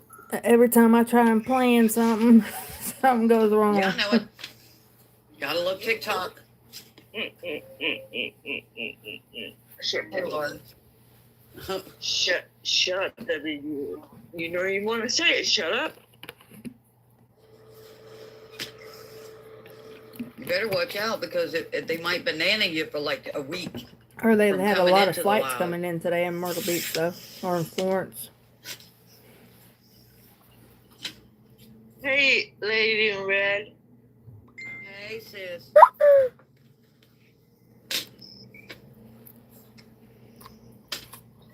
Hi, Bubby. I tell you, I'm gonna pick a date when we find out when that trial's gonna start.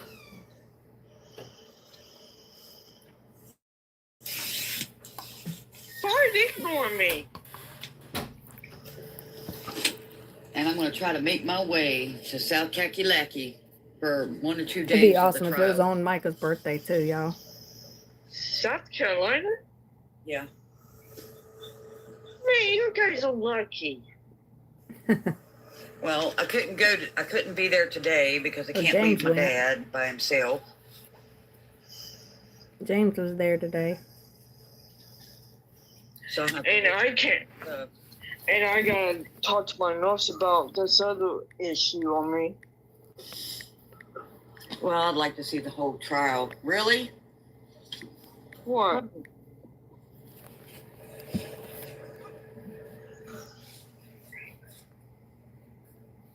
Oh, Seymour, I appreciate that, honey. I wish I could have been there. Paula gave me a message that just touched my heart like you wouldn't believe. I see more. Yep. Who's Yeah. Jack? That's going to be evidentiary type of things and probably jury selection. So it'll probably be a week or two after that before trial starts. The pre-trial motions, we know how those go. Yeah, I wonder about the jury selection or whatever for, like, how I they see how everybody is with me. they get a jury What's the matter? for federal court. Do you get summoned like you Not do, you. not summoned, but I'm just asking what's wrong, ding dong. you get a thing where you have to go like you do TikTok is a with mess. local court? Yeah, tell me about it. If you say one bad word, they take you off. And then I get restricted. It ain't the first time, though. It ain't gonna be the last. I'm telling you. Hey, WC. Hey, sweet thing. Hey, everybody. I didn't even see you request up.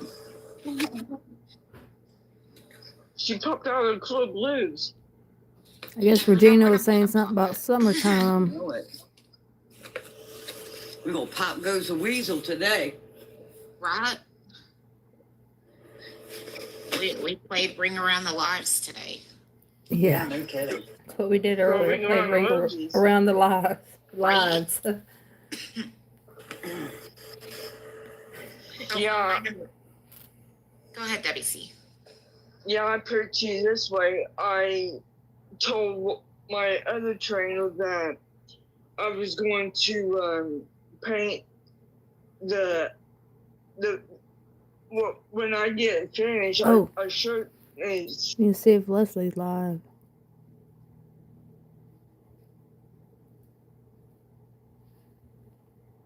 Nope, I guess not yet.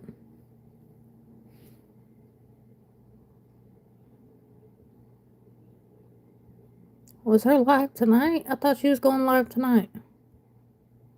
Good evening. Let's dive in. Hey, so Pastor John Paul Miller, Myrtle Beach, South Carolina, he is being arraigned in federal court tomorrow for 3 charges, 2 of cyberstalking and 1 of lying to federal agents, which I find ironic because I have a little snippet from a sermon for you. I want you to listen to it, and then you can comment below about what your thoughts are. Have a blessed night. Justice for Mica. You need to always tell the truth, is what he's saying. Everything out of your mouth should be the truth. You should be able to say yes or no and it be the truth. You shouldn't have to swear. Wife is that I was the best husband I could possibly be, and if I went to do it over again, I don't think I could have done any better. And so because of that, in the midst of all this war and chaos, I have great peace in that area. So today my heart's a little heavy. I've had a lot of women that have reached out to me about situations of abuse. And I just want to tell you what a lot of people have told me lately and reminded me, because I think I forgot. I knew, but I pushed it in the back of my head just because of my situation. But you are the bride of Christ before anybody else's bride. Male or female, it doesn't matter. It doesn't matter what gender you are. Abuse is abuse.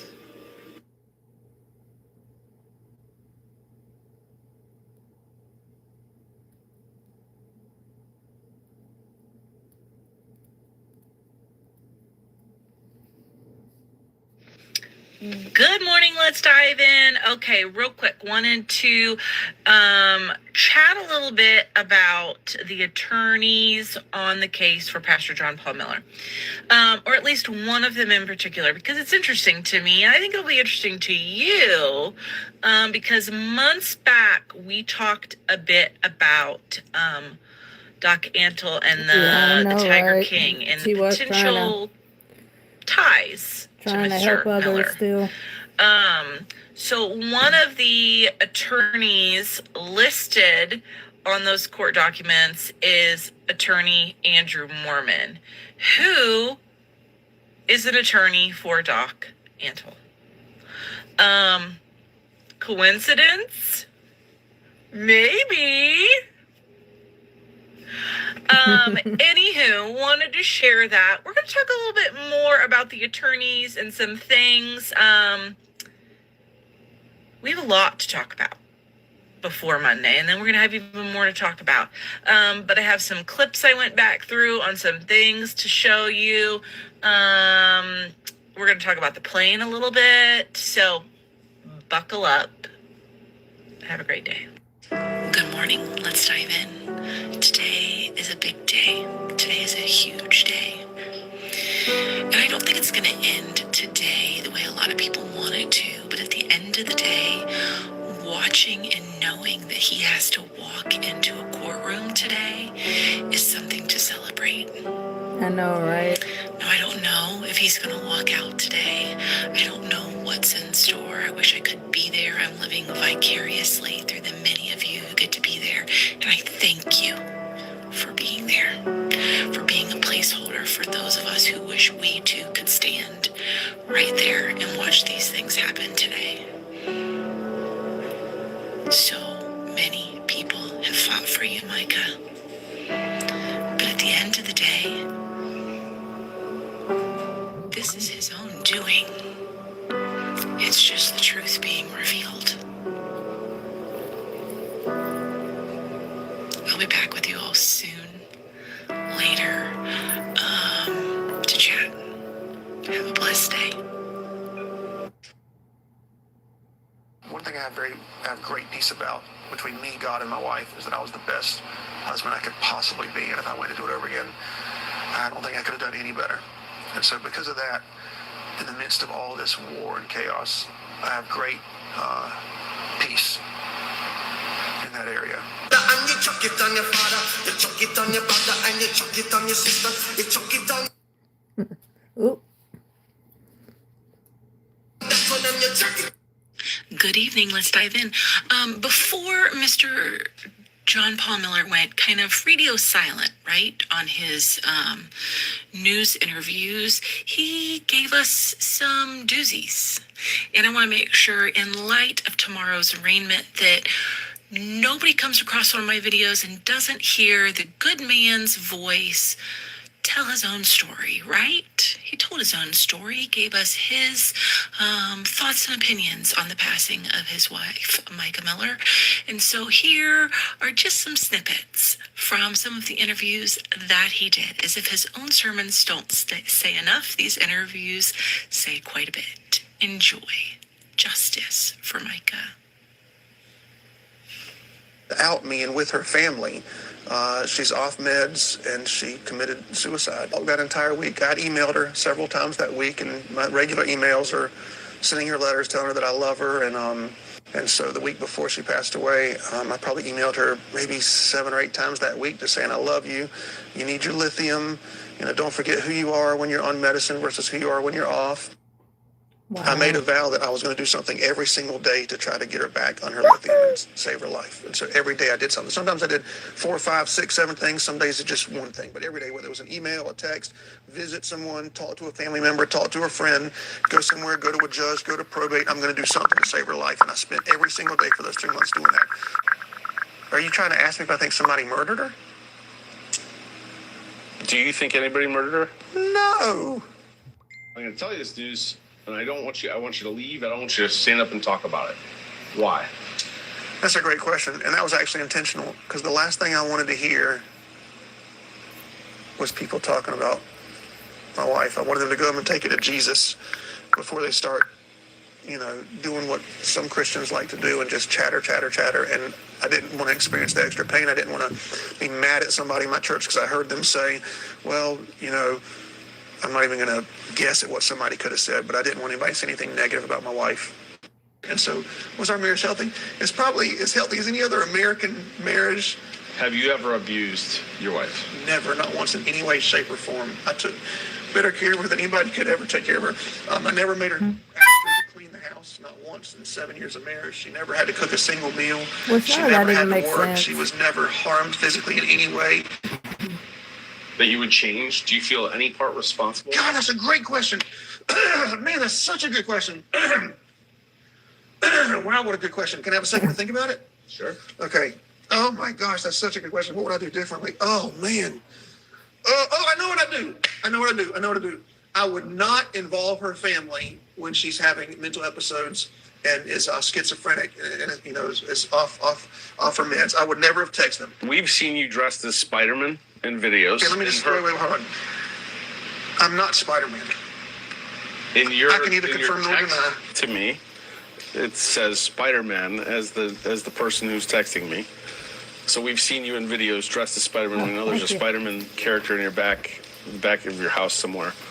Her family wonders if you have identity issues and this need to align with superheroes. What's your reaction? And what's the reason for the Spider-Man? Well, first of all, I can neither confirm nor deny that I've ever put on a Spider-Man costume. But you'll never see me in the same room with Spider-Man, I will say that. Good morning, let's dive in. John Paul had some interesting words of thought in church yesterday. Thought you all might want to hear those this morning. Enjoy. I don't know if you ever read Lamentations. I don't read Lamentations. Who reads Lamentations, right? So probably a woman. But anyway, and so I don't know. And so I was reading Lamentations, and I came to this passage that says, "Lord, you are my lawyer. Plead my case. Yes. You're the judge. Prove me right. Show my enemies they're wrong." Something to that effect. And I thought that's so amazing. And so the version of that Bible is the NLT version, but it was like it's a Bible from the early 90s or something. And so I thought, well, that's cool. So I started to read other Bibles. Exactly, and there's not one other Bible so in the many world, let not even the same translation where it says, "Lord, be my lawyer." Only my Bible. I searched about 27 translations. I searched other Bibles of the same NLT of my Bible, and every other Bible just says, "Lord, defend me." Mine is the only one I found in the whole world that says, "Lord, you are my lawyer." And out of every scripture in the Bible, that's the one I turned to, is in Lamentations. So I thought that was great. Okay. Verse 24. God's improving acceptance. Here my 20 God's great man in my life. Nehemiah 8:10. The joy of the Lord is my strength. Philippians 4:10. I can do all things through Christ who strengthens me. Philippians 4:10. The Lord is anointed me. I'm anointed. God's great man in my life. And I will fulfill this thing. I like how she speeded it up. Okay. Yes. And Jesus has never lost a case. And Jesus has never lost a case. You're right. Yes, he's never lost a case. Never lost a case. But Satan has. I need somebody to stand in the gap for me tomorrow between 1 and 3 o'clock. How many people will stand in the gap for me tomorrow? Right. 1 and 3 o'clock. Please.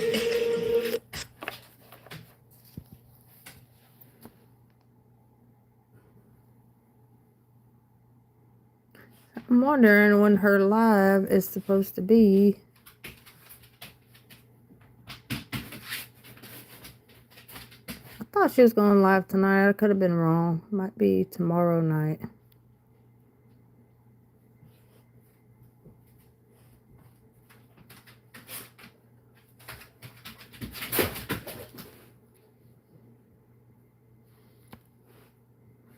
Alright. Well, I guess I will take a little break from here for now. She don't like her raid. And come back whenever I talk to Tamra, or unless y'all just want to sit here and hang out. We can go back and look at Tree's live. So I don't see anyone else's live. Yeah, nobody else is live but Tree. Hey, Celeste. Oh, Steph's on there. See your place? There we go. It's 35. Ew. Well, it's 37 here, so it ain't too bad. They better not be taking me off the dang panel. What? They just did it again. No, they didn't. You ain't went nowhere, honey.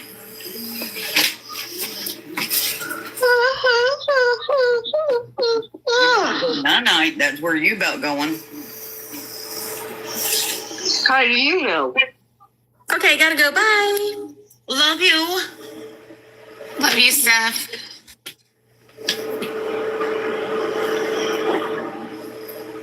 Oh, She's a trip.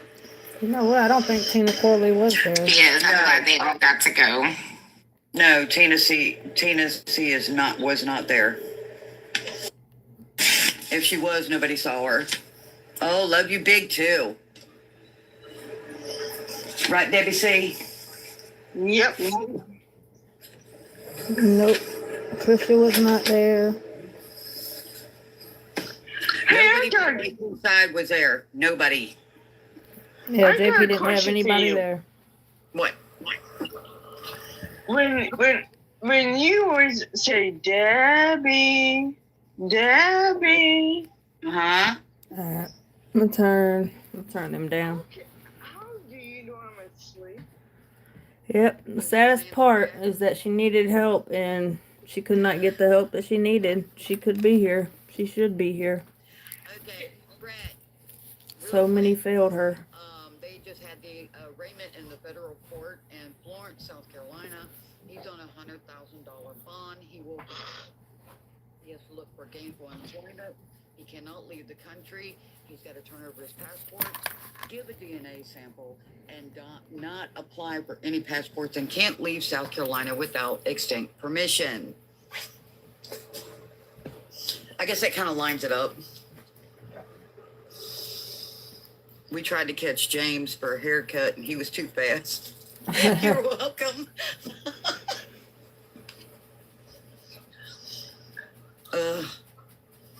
He's my bubby anyways. No, he can't leave South Carolina without extinct permission from probation. Who? Somebody in South Carolina. It better not be my sister. No, it's a man. Well, DNA sample goes along with federal different things of that sort, and with the type, they normally do that in general anyway, especially for felonies. Okay. We're talking about a jailbird. Okay. Going to be a prison bird. If he don't straighten up. Oh no, and I'm pretty comfortable in saying he's going to be a prison bird. Hey, Nico. Guess who I want somebody to take me off? Kicking you off. He's right beside you. Oh, so you want James to kick your butt off tonight? Not kick. He's Bobby. He'll do it. He did last night. Let me ask you, please. Huh? Please.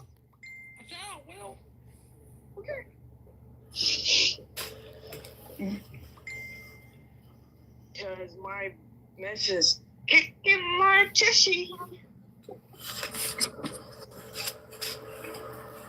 It always kicks your tushy. And I can't help it. Then that's okay. Ain't no big deal. Hold on real quick, y'all.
Alright, so I'll be going. You know what I mean? Tamra will go live on her I don't know, TikTok, he's and still then got that complex. and then I'll take y'all with me, and I'll be on her he probably panel. does, but Cause I forget I gotta be we all pray that extra he careful right now. respond and fucks around, finds out that, hey, the alphabet people don't mess around.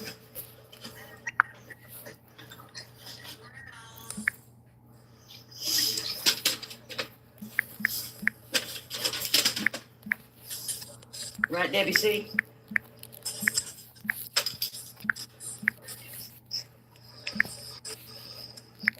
I have a feeling she's asleep. Yeah. We love you, Debbie C. Good night, Debbie C. Good night, Debbie C. Debbie C done went to sleep.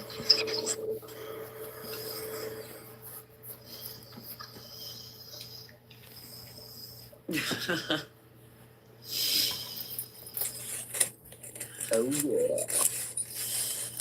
Good night. I think he's gonna get that P. Diddy treatment.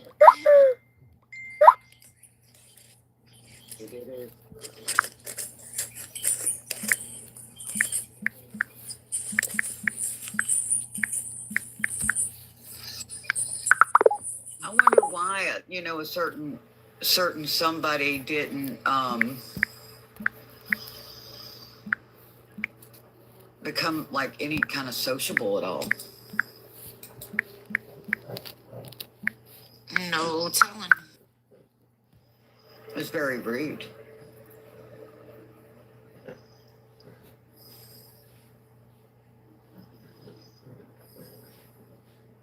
know who they're talking about.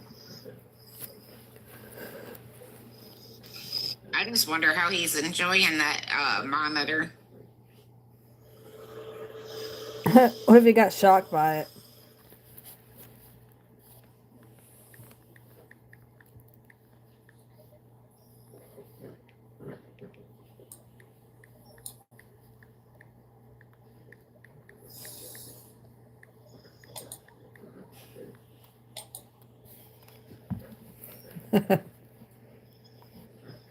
I'm trying to figure out what this person is wanting me to see.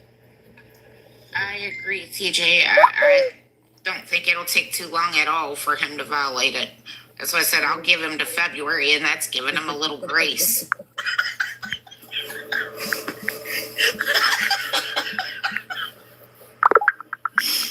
Oh my God, Veronica.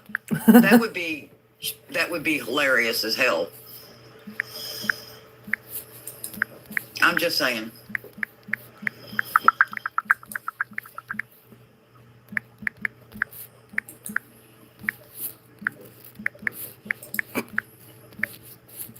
Better life through electricity, just saying. Right. You gotta charge them up. That's funny as shit. JP did it.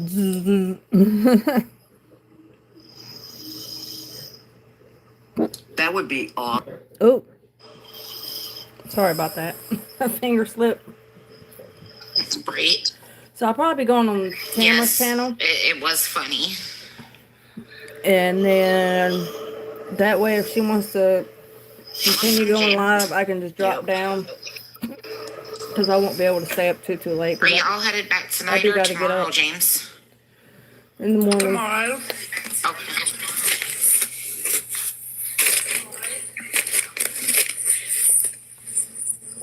And I definitely don't want to miss this procedure. I've already waited long enough. And it worked out too. I thought it was next month. And I was so worried about if I had to cancel it or something next month because of what's going on. His inner Eminem. Oh man. But I was worried if it was next month. I was thinking I'd have to cancel it because I don't know what, I didn't know what was gonna, well, I don't know what's gonna happen next month, but with the legal stuff. So, but I found out it was this month, so that's good. I could still go.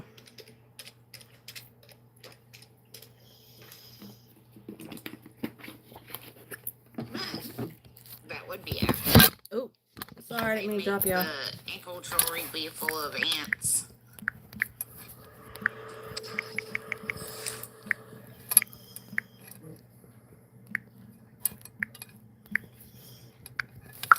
And I can post about it too. Bracelet was purple. Ooh. All right, let me let them know I'm about to leave their chat. Yeah, it was purple. The ankle monitor was black. Well, we kind of realized that. We'd like to see it purple, though. No. Welcome, Courtney.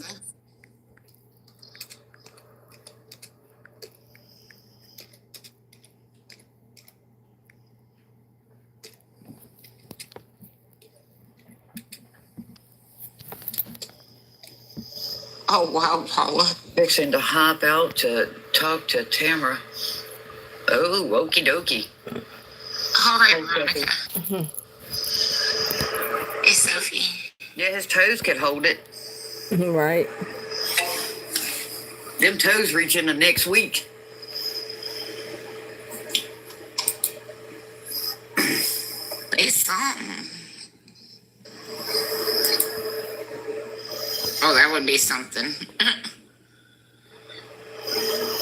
Everybody gets one.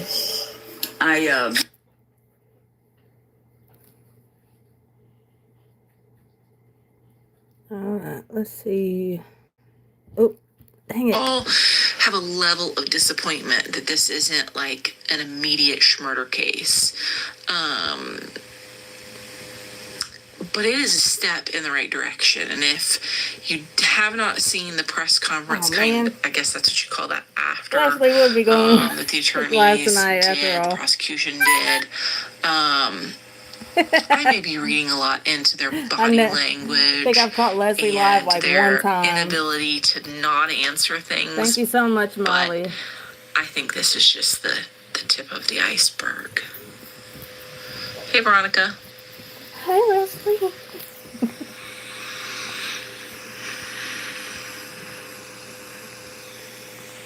I think they're going to get somebody on that. Hey, Michelle.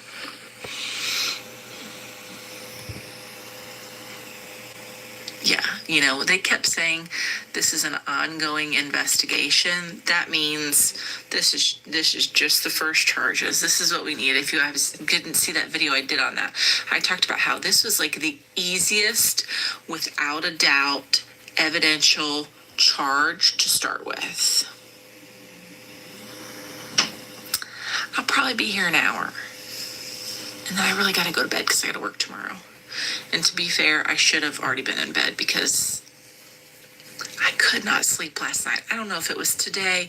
I don't know if it was because my daughter's been sick. Yeah, I don't know if it was because I drank Diet Coke at like 9:30 last night, which is a big no-no. Hey, Gabby. Anyway, I could not sleep, and I was already I had been up since 5. Okay. I'll probably hang out a little bit. Oh, good. Camera's in Leslie's chat. That's where my train of thought just went. Anyway, I can't stay too long tonight. It doesn't always bother me, Cassandra, but dude, last night I was also working on videos because there was clips of things that I wanted to get out, and I wanted to make sure there was a bunch of videos today. And yeah. Anywho. Usually the caffeine self-medicates my ADHD, and it doesn't really cause sleep issues. But I also think I was like a little kid. I was like overtired. Oh, excuse me, Scott. Thank you, Crystal. I really do appreciate that. I hope you all know how much I appreciate you all being here with me, supporting my content.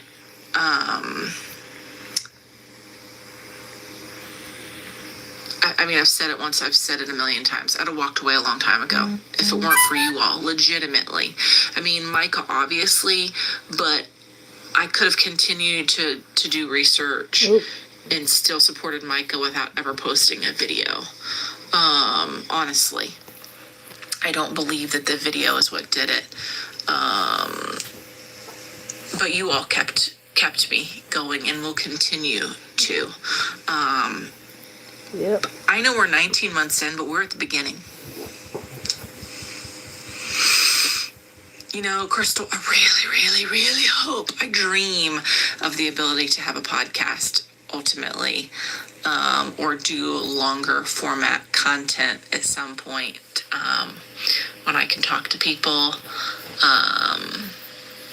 when there are people who feel more comfortable to talk on a public forum, that kind of thing.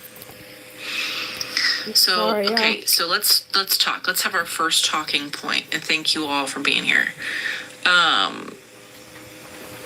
First I'll answer this, Jen. I'm not surprised. I'm not surprised at all. I'm going to assume that was a personal request. That he said, I don't want anybody there. As far as we know, Susie was not there. But this is good. This is a good intro. Hey, Mermaid. This is a good intro into my biggest thing on that documentation. If you've not seen that, I know Agatha May put it out, and I'll post it later too, of kind of like the requirements, the details of his release, so to speak. Part of that is that he is not to have any direct or indirect contact with any victims or witnesses. I have a lot of thoughts about that, because don't you all wonder about that? Like, we can assume that Susie is one or both of those things. Right. I don't think she's a victim, in my opinion. Sorry. So can they not live together? Apparently there was a list of people within that are like, okay, he's allowed to be around. But like my brain was thinking like, what about like a protester maybe? Like what if they're on that list? I mean, if I'm understanding this right, literally in there, they were like, we know you've sent text messages to witnesses and you're not allowed to do that. And I'm like, seriously? Susie's not a victim. No, but she is a witness. Like, so is he not allowed to go to church then if ultimately somebody could be there? Like, who's the responsible party? Right. Is Trisha a witness? Like, who? Is that why he bought the house? Because Susie needs to go move into that house, but she still has her own house. She's renting it. And you all know I don't think that they're married, which could or could not. I need to Google that a little bit. Complicated or not complicated when it comes to that witness piece, because maybe they aren't allowed to see each other because they're not actually married. Like maybe she doesn't make the cut. Is she renting her house out? Okay.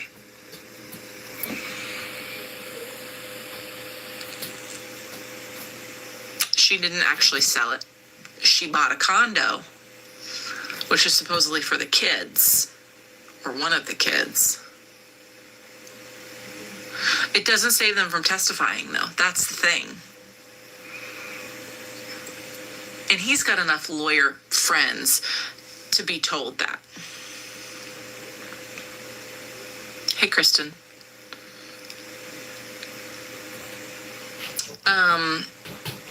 Yes, I believe that they live there. Oh, thank you, Molly. I didn't see it. I'm sorry. I don't have a lot of money to bet. YouTube's doing a lot of new stuff now. It's pretty neat. I would bet that they're not married. And I mean, I think we're going to find that out, which is, listen. Right, if they were married, it was after If the we fact. find out that they weren't married, y'all better come here and tell people about how I knew. Yeah, we're going so fast I don't know what was said. Oh, he's going to break the rules. He probably broke them when he left. Well, supposedly the house was for Wayne, but maybe he's also not allowed to be around his dad. He's to move all of the witnesses into the house.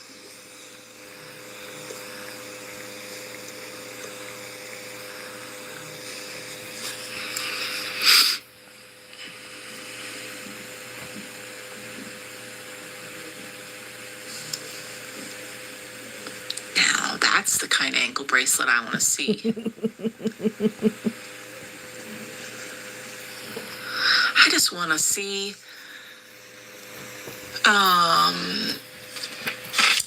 him awkwardly walk around with it, if I'm being honest.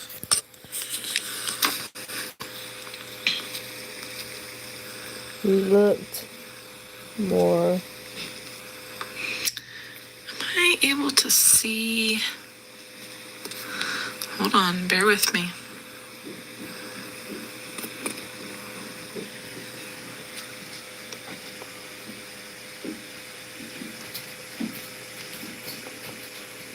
I was trying to see if it would tell me who was here.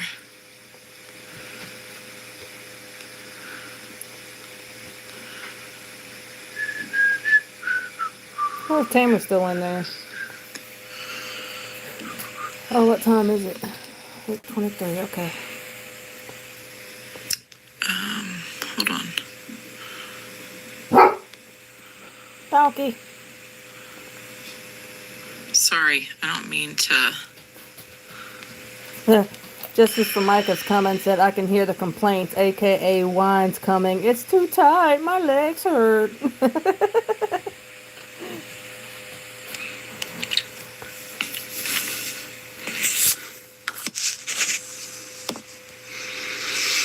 Can you admin as necessary?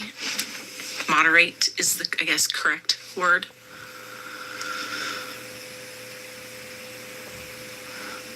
Hey, Oh my gosh, one leg workout. I'm cracking up. Thank you guys for those gifts. I appreciate it. Hey, girl. Leslie hardly ever. I hardly Yeah, ever. he deserves catch to her be live. tracked. He don't go live much Like I said, either. I want people to show up and be like, knew you were here. Just like he did to her and does to many people in his life. Hey, donkey. Rolls up. Fancy meeting you here.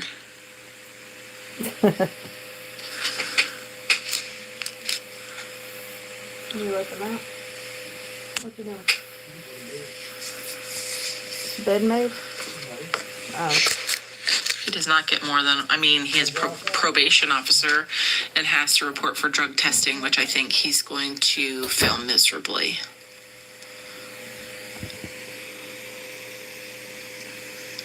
I wonder. Thank you, guys. I already said that anyway. Right, it's a small taste.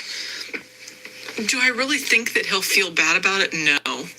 I also still think that he'll be, I think it'll be a matter of time until he breaks the rules. He's not a rule follower. This we know. If y'all didn't see that video I made of his sermon from yesterday, magically looks like it's been pulled off of their page. Oh, at prayer service he preached tonight.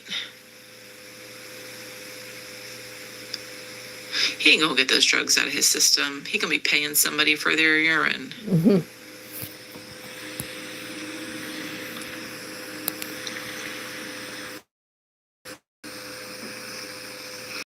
He had said in church yesterday that there's a Monday night prayer service.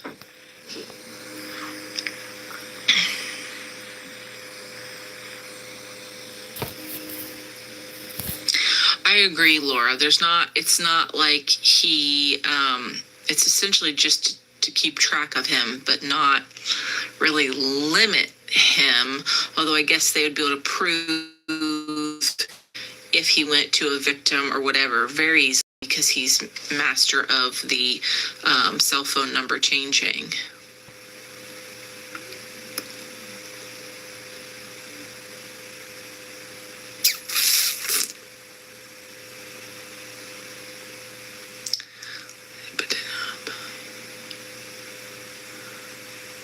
Well, thanks, Miss Holly. Oh yeah, they've been trying. Guru was talking to one of the absolutely. agents today or whatever. Oh, we can presume he's been tracked since February. He said, "I see him enough. I'm neighbors with him." And the agent said, "Yeah, we know." That's what kind of blows my mind. Like, you had the audacity to contact witnesses and didn't think anybody was going to say anything about it. Right.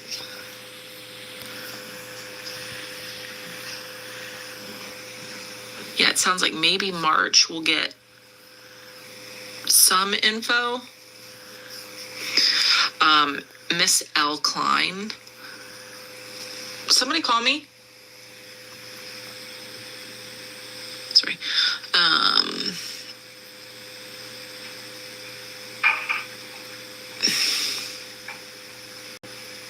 Sorry, I'm listening to see if somebody's going to yell for me, even though they were told to revert to another adult for a little bit.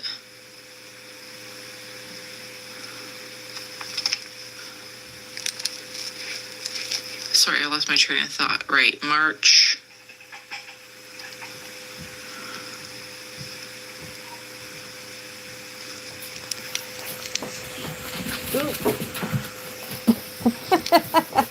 I got the herd of doggies. I heard that he was reading his Bible, and that just... I got the herd. I actually made a video directed towards his church members this morning. I haven't posted it yet. They don't care, but you should not be supporting your pastor if he's asked you to pray for him while he goes through a federal court trial.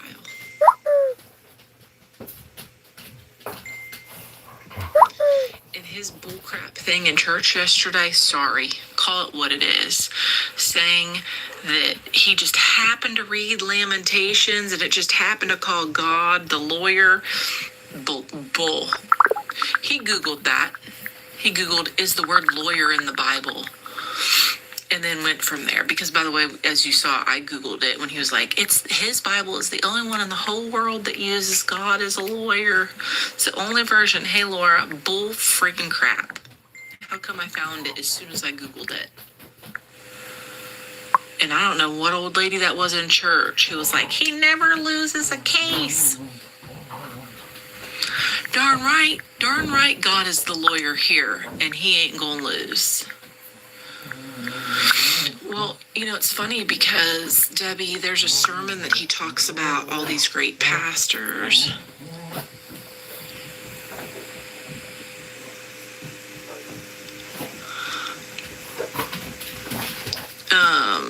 We're not wanting to take away from Leslie's live, so we're debating. Sorry, all these great pastors. It's an older sermon. I know Leslie don't and normally, he gave this and I list of don't like blame her. 6 sermons.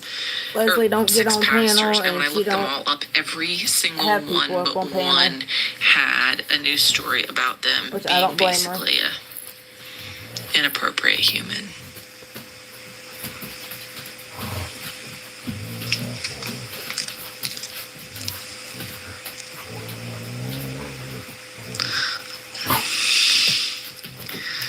Can you all give me 1 hour, please? I just need 1 hour on Monday night. Sorry.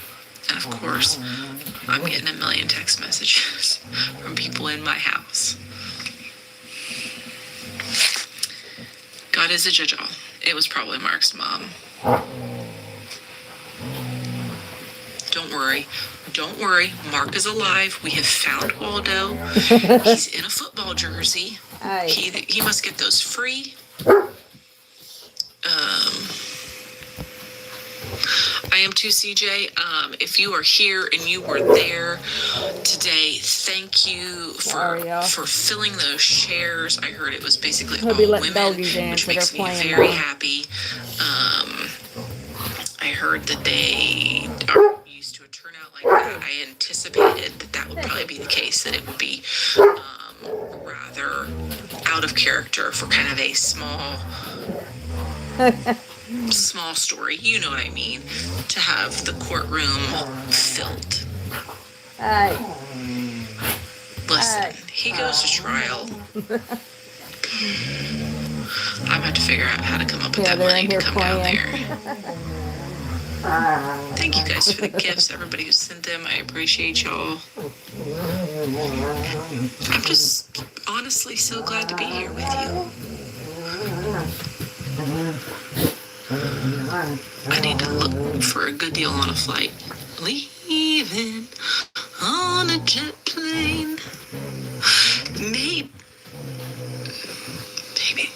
Mark could fly me down. She said maybe Mark could fly her down.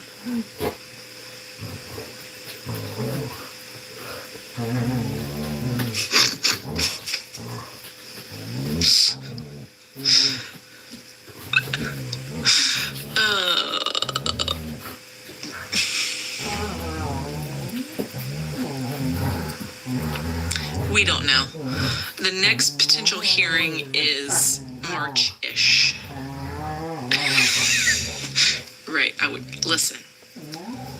wouldn't walk across the street with that man, let alone get in a plane with him. Aye. Is the plane broke down? Is that a rumor? That's what I heard too earlier. You hear him in here playing? You probably get something in that plane.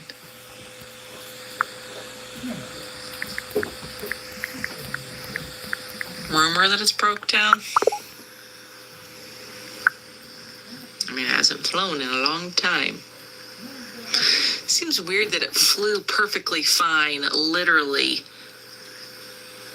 on the day that it stopped flying. I'm just saying. Doesn't that seem oddly convenient? Like it flew the day before and the day of? Alright, so I'm about to hop on with Tamra. Or it's being held for evidence. Oh, gotta get resituated in my chair. Thanks, Veronica. Love you. Love you too, chick.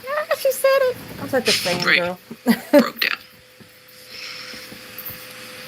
All right, now we're gonna go If over JP there. only wears wide leg pants, it's because he just happens to like wide leg pants.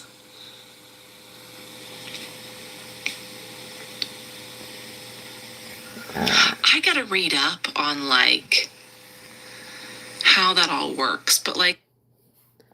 All right, so now we're gonna go over to Tamra's panel.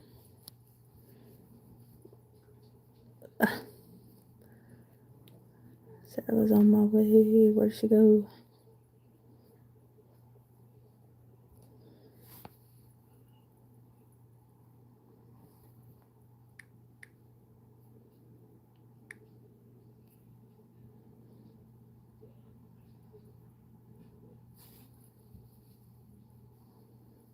All right, so we'll just wait for Tamra to get over here.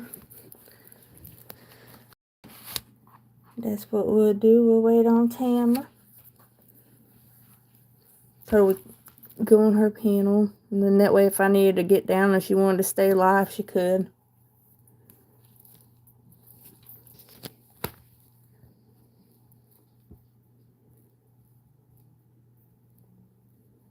So I just wanna say,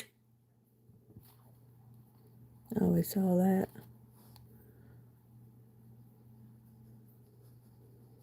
you know.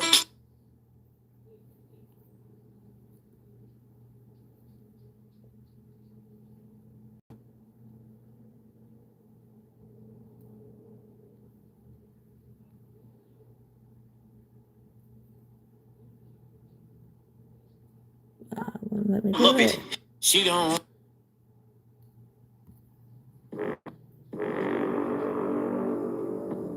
Oh, we seen that one too, didn't So we? excited about what God's going to do. So Oh, excited. yeah, we She did. don't love it here.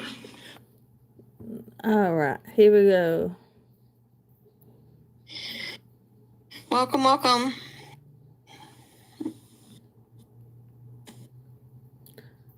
Ooh, where'd she go? Let's see who else I can invite into here today.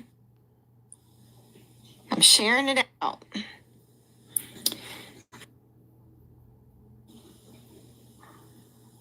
Hi there. Hi, Miss Cheryl. Welcome to the live. I'm going to give it a moment and see if I can get some. Oh, hi, Veronica. Hi there, pretty girl. Hey. How'd y'all like my core outfit today? Pretty snazzy, huh? I'm just kidding. Girl, you was fancy. I saw you with your fancy pantsy. I know. All black. Men in black, but woman in black. Well, it's been a day, has it not? A good day. Yes, a good day. Justice is starting. Yeah, it's been the start of a much needed thing. I'm trying to send this out to a couple of people, so let's just give it a little bit of time. Hold on a second. Let's see who else we can. Are you sending it out to people as well? Yes, ma'am. That I am.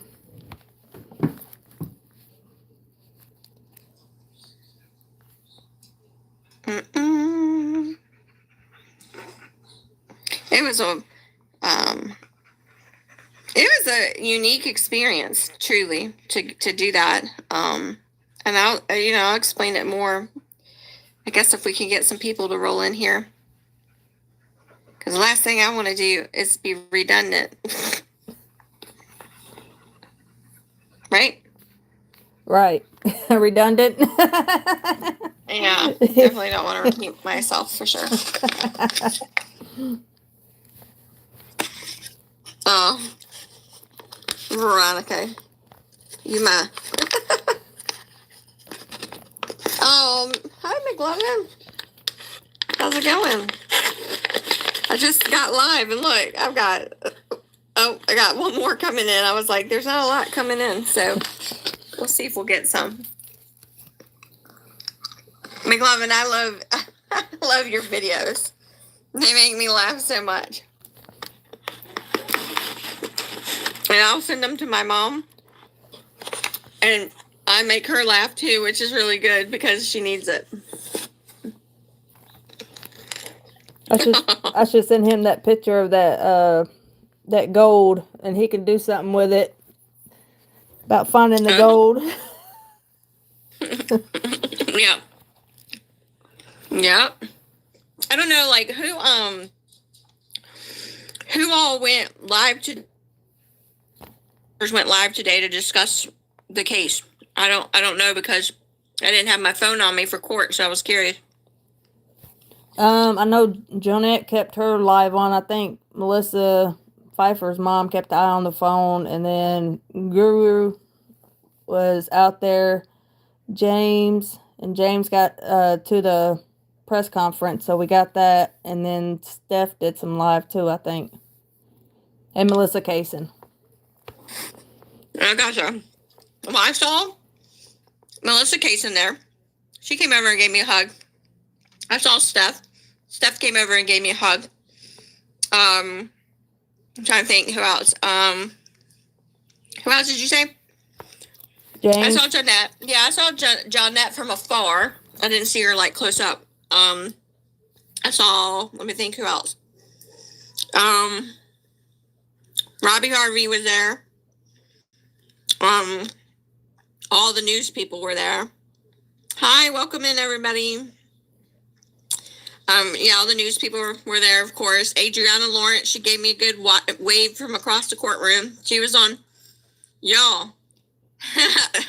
When I came in the courtroom, I'll tell you this funny story. When I came into the courtroom,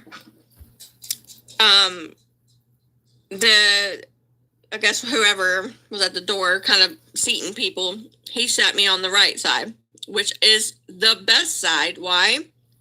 Because the right side in a courtroom inside. The left side is always the defendant. Okay, so that means JP Miller is on the left side.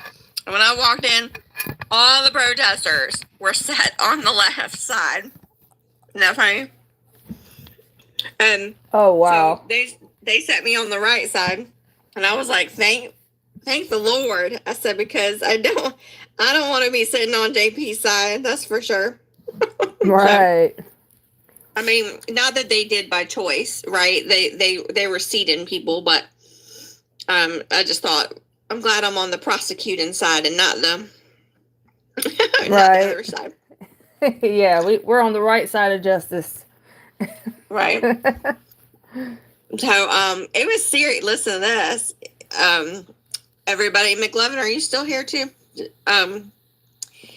So it was serious, y'all. Like, I've never been to a federal courthouse, and you go in, holy smokes, it took forever to get in here. Thanks for acknowledging that you're here. It took forever to get in. Like, so when I say that, I mean, they don't play when it talks about searching. I mean, holy smokes. It was a long, slow process to get through. And I got up to the, where I guess you put all your, what is it called when you get metal detector?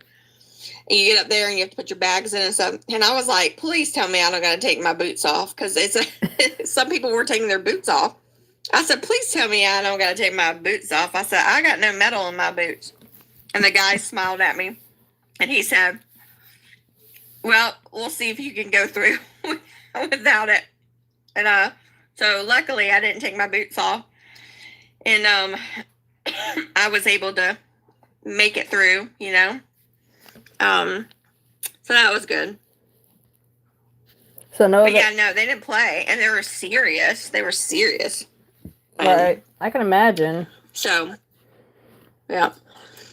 So you go through the courthouse.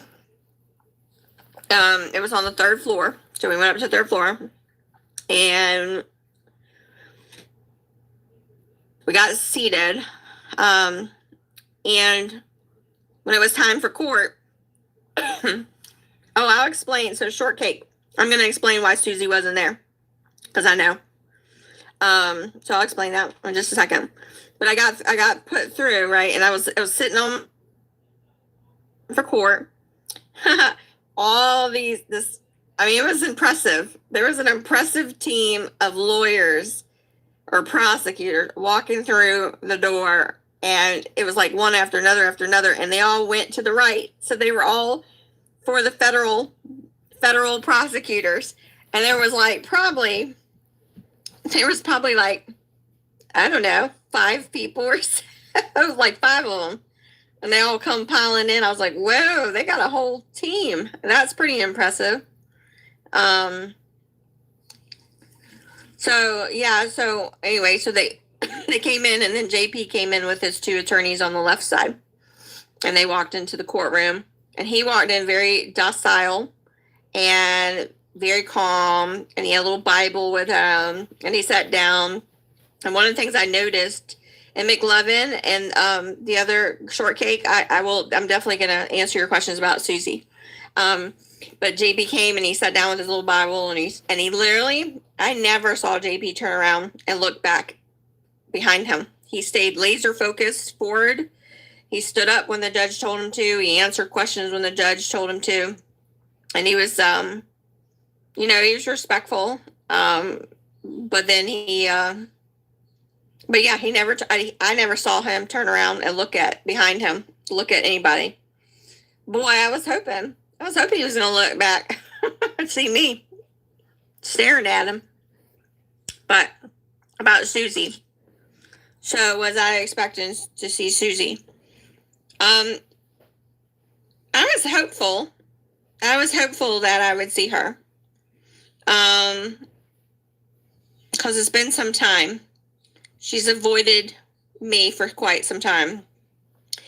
But then part of me kind of knew that she wouldn't be there. And I knew that ahead of time. And why? Well, we're going to discuss that today about witnesses. So when witnesses come, forward, when the FBI serves, or I guess they're called federal warrants, they serve them to, a bunch of people, even, the people that are witnesses for Mica. And then, of course, people on JP's side. And one of the things that they don't do at arraignment is they don't have any witnesses at arraignment, because it's simply a plea deal. It's just like you plead guilty or not guilty, and there isn't any need for a witness. However, when a witness gets their documents served on them, they aren't supposed to participate in any court matters until the trial. So meaning you don't want to have them go to all these different things, because it can taint their witness testimony. So if you think about it in court, when someone comes as a witness, they sequester you by yourself or with a group of people in a room, right, where you can't hear what's going on in the trial. And they do that on purpose, so that way you can't pre-plan what you're going to say, or you're not influenced by what other people say. So also, one thing I have seen floating around is that people are like, was she served, not served? Was she served, not served? Well, here's the thing. Any witness subpoena is not a public docket. They don't put it in the public. Why? Because think about it like this. There's a lot of people on Mica's side, right, supportive of Mica. They wouldn't want their names out there in the public, so they don't put witnesses on the public docket. So the same rights apply to Susie or anybody that's coming in for JP. They're not going to put on the public docket. So, and that's called, in federal law, that's called Rule 17. That's what it falls under. So when everybody's like, did she get served, not served? Well, they're not going to put it on the public docket. So you're never going to know she got served until she's in court. Or the only other way that you can find, the only other way you're going to find it is if one of the attorneys for John Paul does a motion to quash, is what it's called, or the federal attorneys do a motion to compel compliance, to make somebody comply, or if they're not cooperating, right, then they'll list their names. Or if there's a dispute over sealed items. So that's where you would see on a public docket, you would see them going back and forth with somebody's name on it. And that's when you would go, oh, well, this person must be a witness because they're compelling compliance for this person, or they're doing a motion to quash, or they're doing a motion of contempt. That's when their names would be listed. But otherwise, under Rule 17 of federal government, they're protected. I mean, they're not going to put out everybody's name on there, because then anybody and everybody can go figure out who they are. Right? So it's the same for Susie. She gets the same rights, you know. So let's talk about it like this. Is Susie a close source to JP? Yes or no in the chat? I know I know everybody's answer, but I just want to see if y'all are following or if you can hear me. Okay, good. I got one. Got two. McLevin. Yeah, you know what, McLevin? It depends on what we call close. Let's say, does JP see her as a close source? I'm just joking. It depends on how much JP values her, right? I'm kidding. I'm going to get in trouble for that. Well, so think about it like that. Susie's one of the closest sources to JP right now. So the likelihood that she would be a witness or be subpoenaed by the prosecutors would be what? Would it be highly likely or unlikely?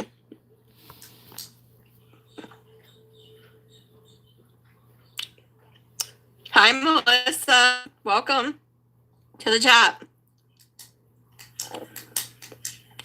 Sorry, to my life. See, I don't do this every day. I didn't see Melissa. I wonder what's Melissa.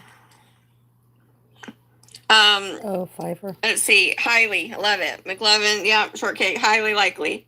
Hi, Melissa. Your baby was super cute today. So it's going to be, so I just want y'all to know, so two things you've learned from me today. I think 100% Susie was served with a, Susie definitely was served 100%. Okay. Like I just trust me. She was served.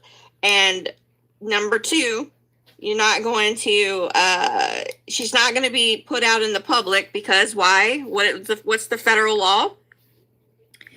Yeah, she did, Melissa. She sure did. Your baby was quiet. That's amazing. So, yeah. So why? So, you know, well, I'm sorry. I lost my train of thought because I'm thinking about babies. Let's see. Oh, Rule 17. Rule 17 protects witnesses, not going to go in the public. Why? Because they're not going to want people's personal identities out there, no matter who they are, no matter if they're good or bad. They're not going to have, you know, people's personal stuff in there. So yeah, so you don't typically see who's going to go until it is day. Let's see. And yeah, so what kind of questions do y'all have for me? Let me think about this for a second. Melissa, you missed it just a minute ago. I said, when I came into the courtroom, I said, I'm so glad the dude set me on the right side, because that's the prosecuting side. That's where the prosecutors always sit, and the defendant sits on the left side. So I said, I didn't want to have to sit behind him. I didn't want to be behind John Paul Miller. And then I did say, jokingly, I said, unfortunately, all the protesters got set on the left side. And I said, but not by their choice. It wasn't by their choice, but they set them over there. I don't think it was your choice. I wasn't there when y'all got set, but I'm figuring it was not your choice. It says, did he have anybody there supporting him? Nope. I didn't see. Oh, she said no, she didn't have a choice. They said. Did you see anybody there supporting him? I honestly, because I don't go to I'm not the protester on the front lines at the church. I would not recognize any of the church members, but Melissa could probably answer that in the chat. And if she saw anybody she recognized, since she's out there at the church often. I don't think so. Oh, she said he had no one. He had no one. Poor guy. Do you think that Susie would have to move out the house now or stay somewhere else if she's considered witness? Well, that's a good question, but no, I don't think so. Because they're married and all that, I don't think she would have to leave the house. And I don't think they could force her to do that. But they, I definitely 100%, she will be a witness. I mean, she's too close to the source to not be. Kristen said, hold on, I'm scrolling back up. So the new house is the witness house? What new house are you talking about? Somebody said something about him buying something else. A new house somewhere? Talking about that one that's not too far from him now? Yeah, I don't know. Hey, everybody coming in. Thanks for saying hi to me. Melissa said, loneliest man in the world. Yeah, it is sad. I was hoping y'all missed it. All the new people coming in. I was hoping to see Susie today. But I figured she wouldn't be there only because those who would be witnesses, I'm trying to get adjusted, Joe. Would not be there today at arraignment because they're going to be at the trial. So I don't know the stipulations of a subpoena for a witness, but I'm going to assume that they have to stay out of all court proceedings until they're called to a court proceeding. Does that make sense? To keep them separated from learning any new information or anything, or being influenced in any ways. Camera right now. And today, no witnesses would have needed to be there anyways. Oh, Wayne stays in the new house, she said.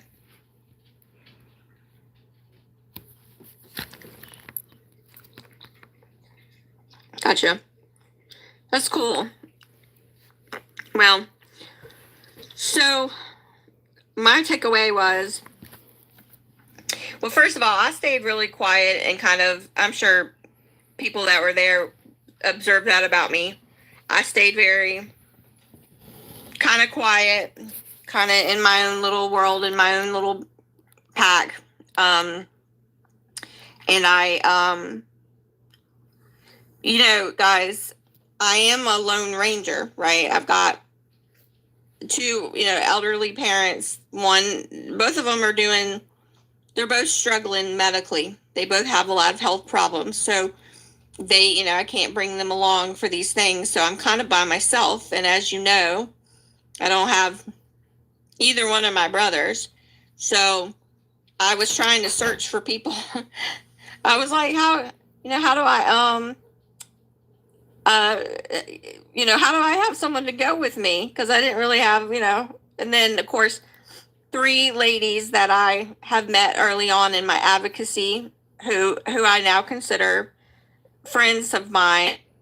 I'm so happy for that. Offered to go with me. And I thought that was really sweet because otherwise I would have been alone. And so it was nice to have some support. And Beach Chick, it was a pleasure to meet you too. I'm so glad that you recognized me and came up to me and gave me a hug and gave me some sort of, just gave me reassurance about, a lot of things. And you're very sweet. And I'm glad we got to meet. And I'm glad you approached me. Okay, someone said it wasn't her car, but someone said it had been in his last couple of days. It says, that came up to me today, escort. which was really they came up to me and they, excuse me, they, when people approach me, you know, I'm used to seeing y'all behind screens, right? And they, people would come up to me and hug me, and I would say, okay, who are you? And follow me. Like, what's your name? And I'm like,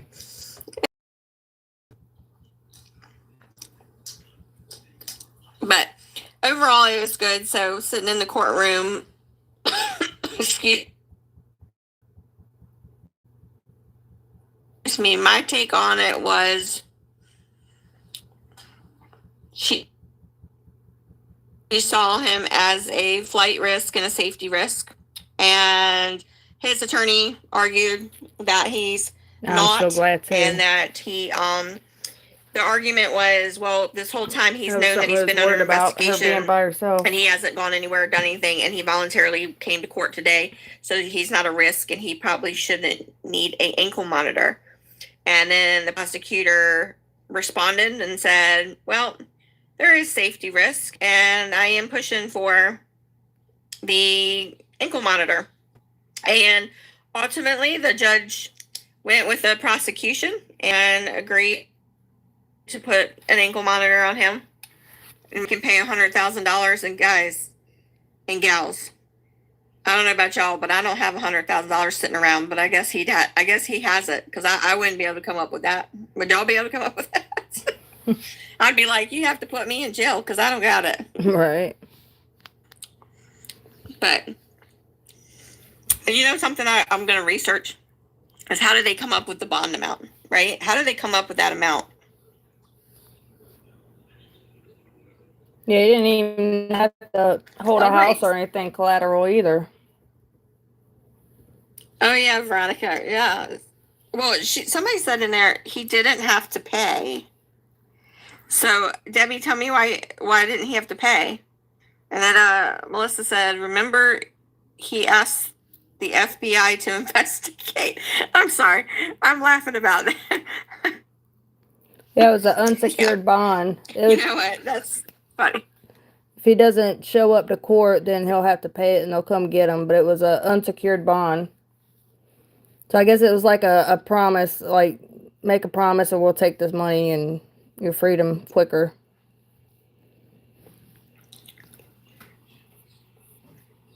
Yep.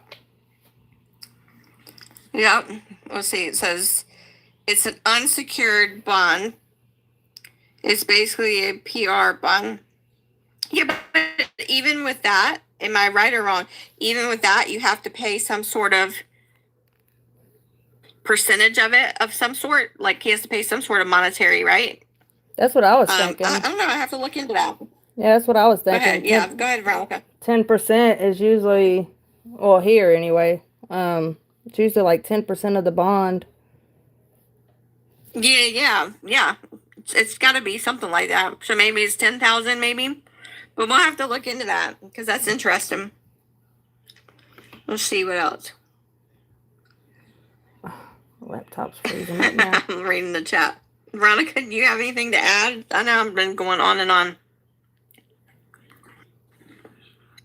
Oh, with the press conference, I know they said that they were still investigating and SLED was still investigating and more charges could happen. You think there's going to be more charges? Oh, really? What news platform said that? That came from the federal agent. When they did you're talking about that original press conference when he said that? No, today. Yeah. Oh, I must have missed that. So let me tell you. Hold on a second. It says, no, you don't pay anything on a PR bond. Oh, you don't? Did he get out, y'all? Did he get out of court today without paying a single dime? Because I would be disappointed. Seriously, I'm going to be disappointed if he walked out of there without paying anything. Oh my gosh, don't tell me that, Debbie. Debbie Do, that's a cute little name. She said yes. Yes? Come on. Let's see. McLevin said yes, he did. He didn't pay a dime. Are you serious, y'all? Yeah, this is taken away from my day. I'm just kidding. I'm just kidding. But he still got the ankle In the monitor. world. He's got to pay for Just that a ankle manual. monitor. Debbie, did you mean to ask to come up? Do you want to come up? Oh, she took it away. The key will pay for the ankle monitor. Let's see. Wow. It's interesting to me that he something else. Oh, did you get to? He's something else. Did you get to see him walk out with that ankle monitor on? You know what? No, they said that he snuck out. He did. And I wasn't there. I left. So I left.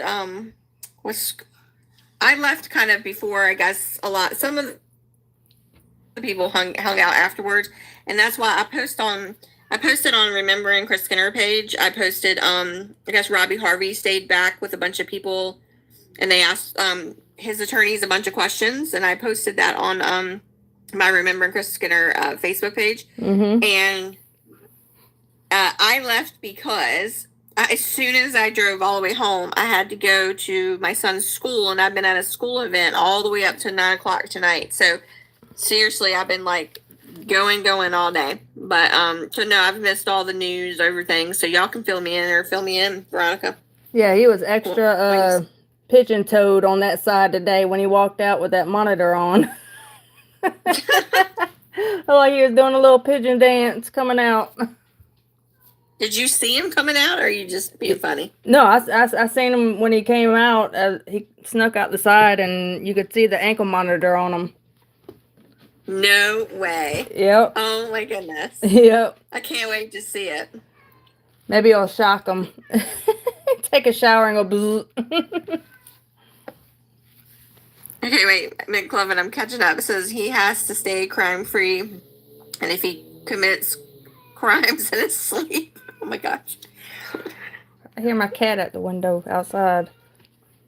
Well, hopefully, Susie Q will give him a good foot rub and an ankle rub for him. Just kidding. This is sarcasm. News 15 got him coming out. Oh, good. Well, check this out. He waived his rights to a speedy trial. So apparently, here's the cool part.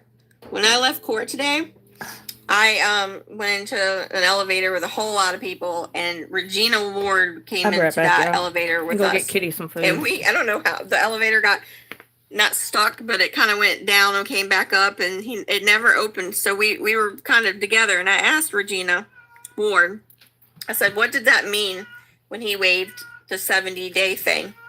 So she explained it to me. And what it meant was, you have the right to a speedy trial, and he chose to not. And in federal court, you have the right to have a trial within 70 days, and he waived his right to do so. And he said, I'm looking about the toes. That's funny. So I said, good evening, welcome. So I said,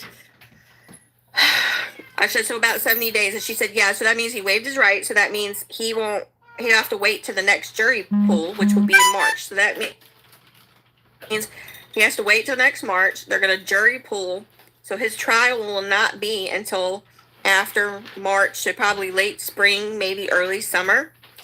So now he's got to walk around with that ankle monitor for a long time. McLovin said, oh my word, that's a video. Susie rubbing his Had a feet kitty was clawing out the window. Yeah, oh my gosh, sorry McLovin, you're making me laugh.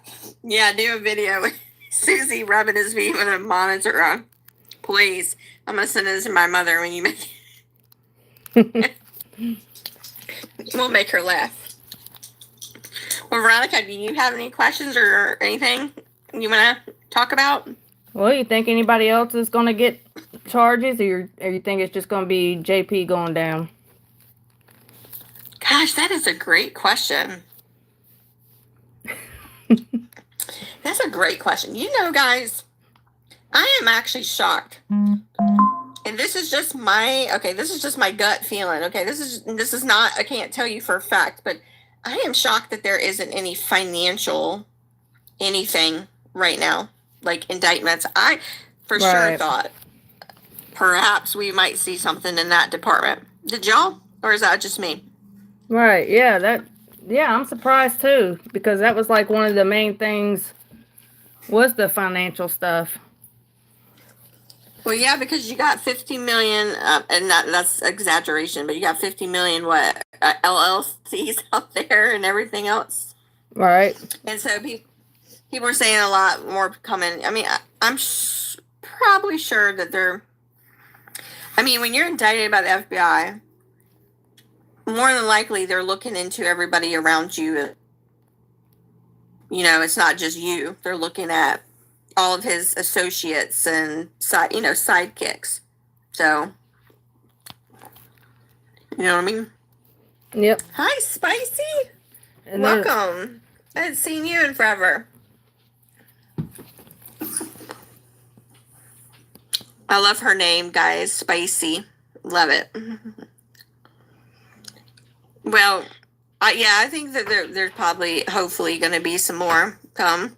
Oh my gosh, Veronica, are you seeing McLovin? He's so funny. Yeah, I love his videos. I'll have to send him the picture of that box of gold. He can do something with it too. Yeah, he said something about him having gold at his house in some of the records. This is.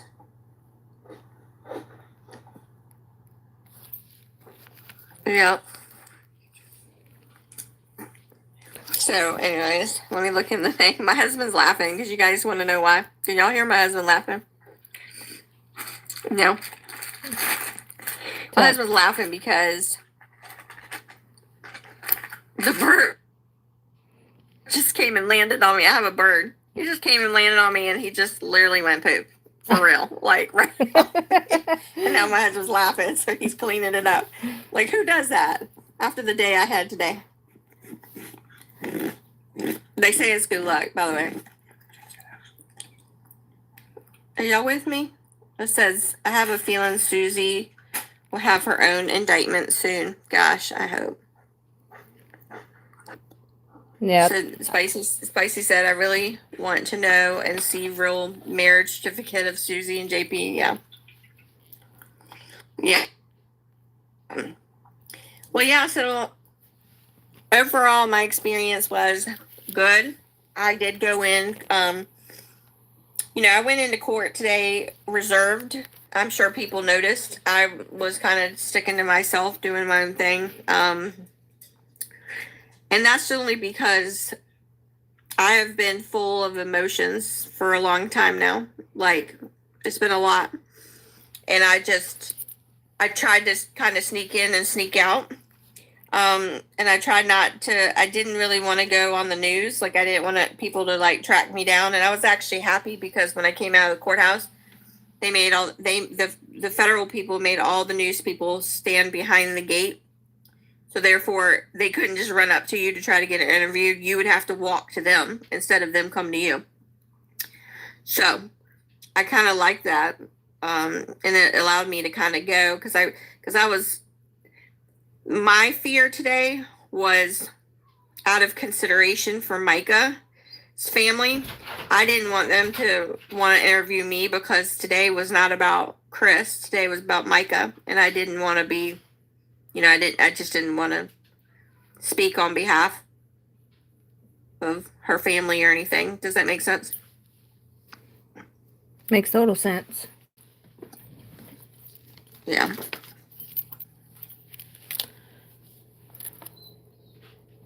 Melissa said, I don't think they are at the point in this whole thing where they would serve her.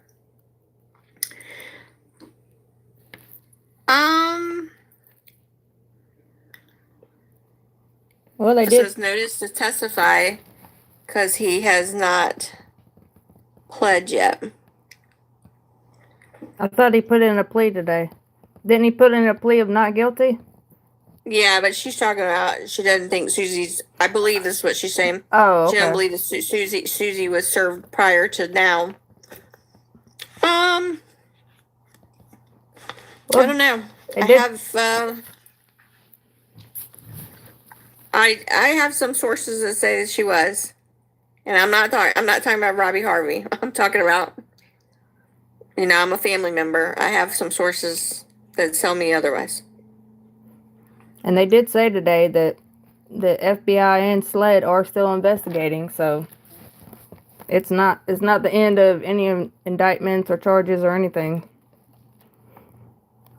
Yeah. Yeah. Thank you, Debbie, for saying that. She said you are so respectful of others. Yeah, I did. I came in and I was kind of quiet and stuck to myself and stayed in the corner because I just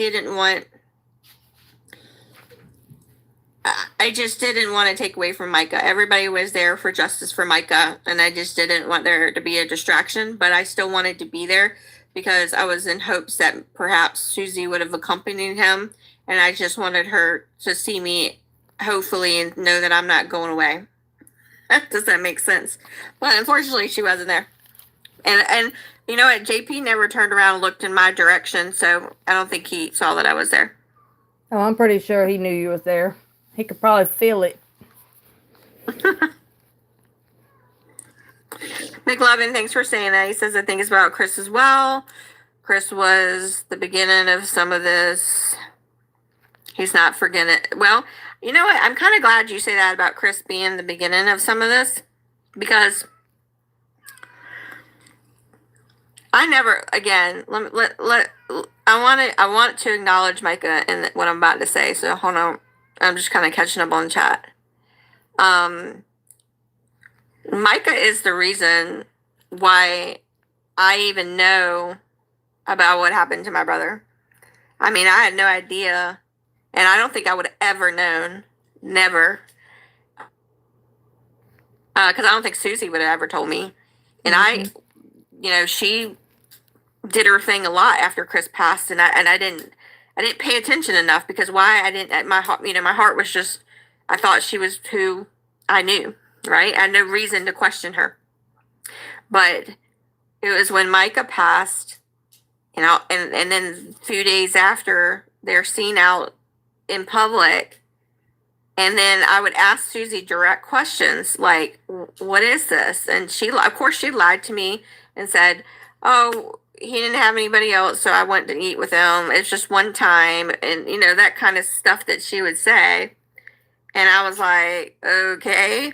And then, it was just more and more just compiled, right? So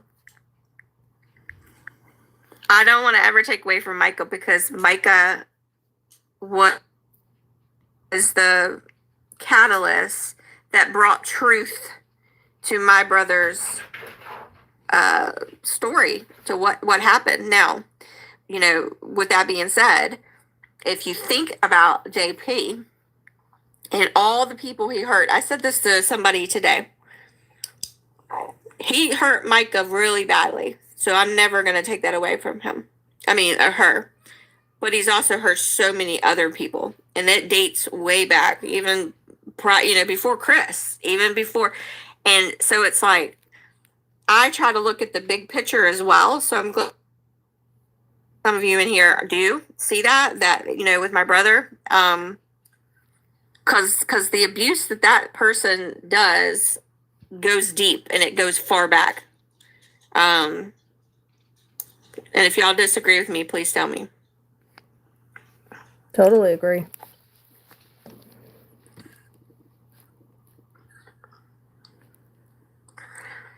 Melissa, yes, she's still there. She still works there at Thailand's. Yeah, it was Mica that shined a light on everything and got people digging into Chris, and then, then we got to digging into more things and found out more things, and it just kept going. She brought a light to so much, and so did Chris. Yeah. Spacey said she's full of it, the video of what happened to Chris proved a lot. Yeah, and that's what I mean by Mica. Like, I would have never thought to go and get the police video to see my brother that day. Why? Because one, I didn't want to have to see him in that way. But two, I just never thought there was a reason to be suspicious. But it was Micah's passing that caused me to go, something's not right, you know? All right, so McLovin says, Chris knew dirty stuff was going down, and I think he knew before Mica in some ways. Yeah, I think so too. I mean, in some of the ways, like you said, some of the things he did know. And I think it was too much for him. I think, how do I say it like this?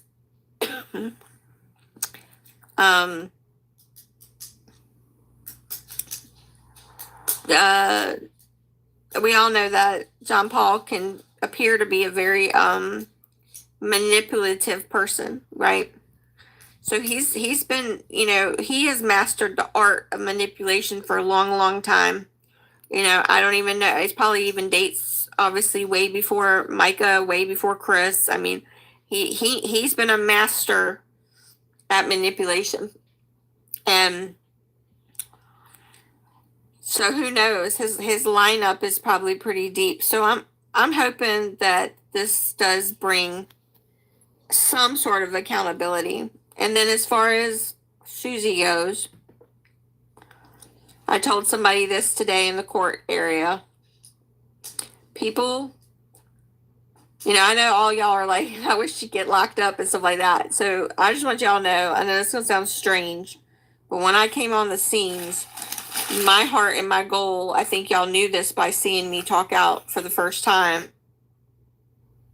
has never been like, oh my God, I want to hate her and lock her up, even though she has done despicable things and lied.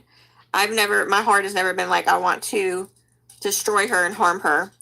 But I do want accountability. And sometimes for me, and this might sound weird to y'all, and please tell me what y'all think, but sometimes for me, I feel like justice has already been served. And when I say that, one, she didn't want me to speak out, and I did. And that probably stung her. Two, she chose somebody over her entire family, her kids, me, my mom, my dad. And she chose someone and lied, and now she's standing next to somebody who she swore up and down in text message to me that he did not do any of these things. And if he did, she said, it was not intentional at all. My donkey back in here now. It was, and so now she has to stand beside someone who is now indicted and who might potentially go to jail. And to me, when I saw her picture, no, Stimpy, at the DMV with him, I already can tell that justice is being served on that side, because she has got to sit in her choices and consequences. And Chris always talked about choices and consequences in all of his motivational speaking. He always said, you know, your choices are everything, but you can't always choose your consequences. And sometimes you make really bad choices, you're going to get really bad consequences. And that's what I saw in that face, that picture, her in the DV. I saw that it's weighing on her heavily. Does that make sense to everybody? Oh yeah, you definitely don't see that big smile and stuff that she would have with Chris. So it's definitely a lot darker where she's at now. That's for sure. Yeah, and who knows? There might be something coming in that direction. No, but I already can see that justice is being served without there being anything else. Like I see it. And McLovin said, so again, so no matter the outcome, she looks defeated. Yes. Listen, on my Facebook page called Remember Chris Skinner, I actually wrote, and some people were like, how can you say this, Tamra? I actually said, He does. I No, have he really weird does. empathy for her. And people were like, how can you say that after all the lies and your brother and stuff like that? No. Well, here's how I can have empathy. No. It's not empathy of like, I don't want her to have accountability. It's empathy of like, this poor human being destroyed her life. No, she Sam. made Stop. choices Sorry, that have y'all. now destroyed her life, and these choices are going to follow her for a lifetime. No. And so for me, No.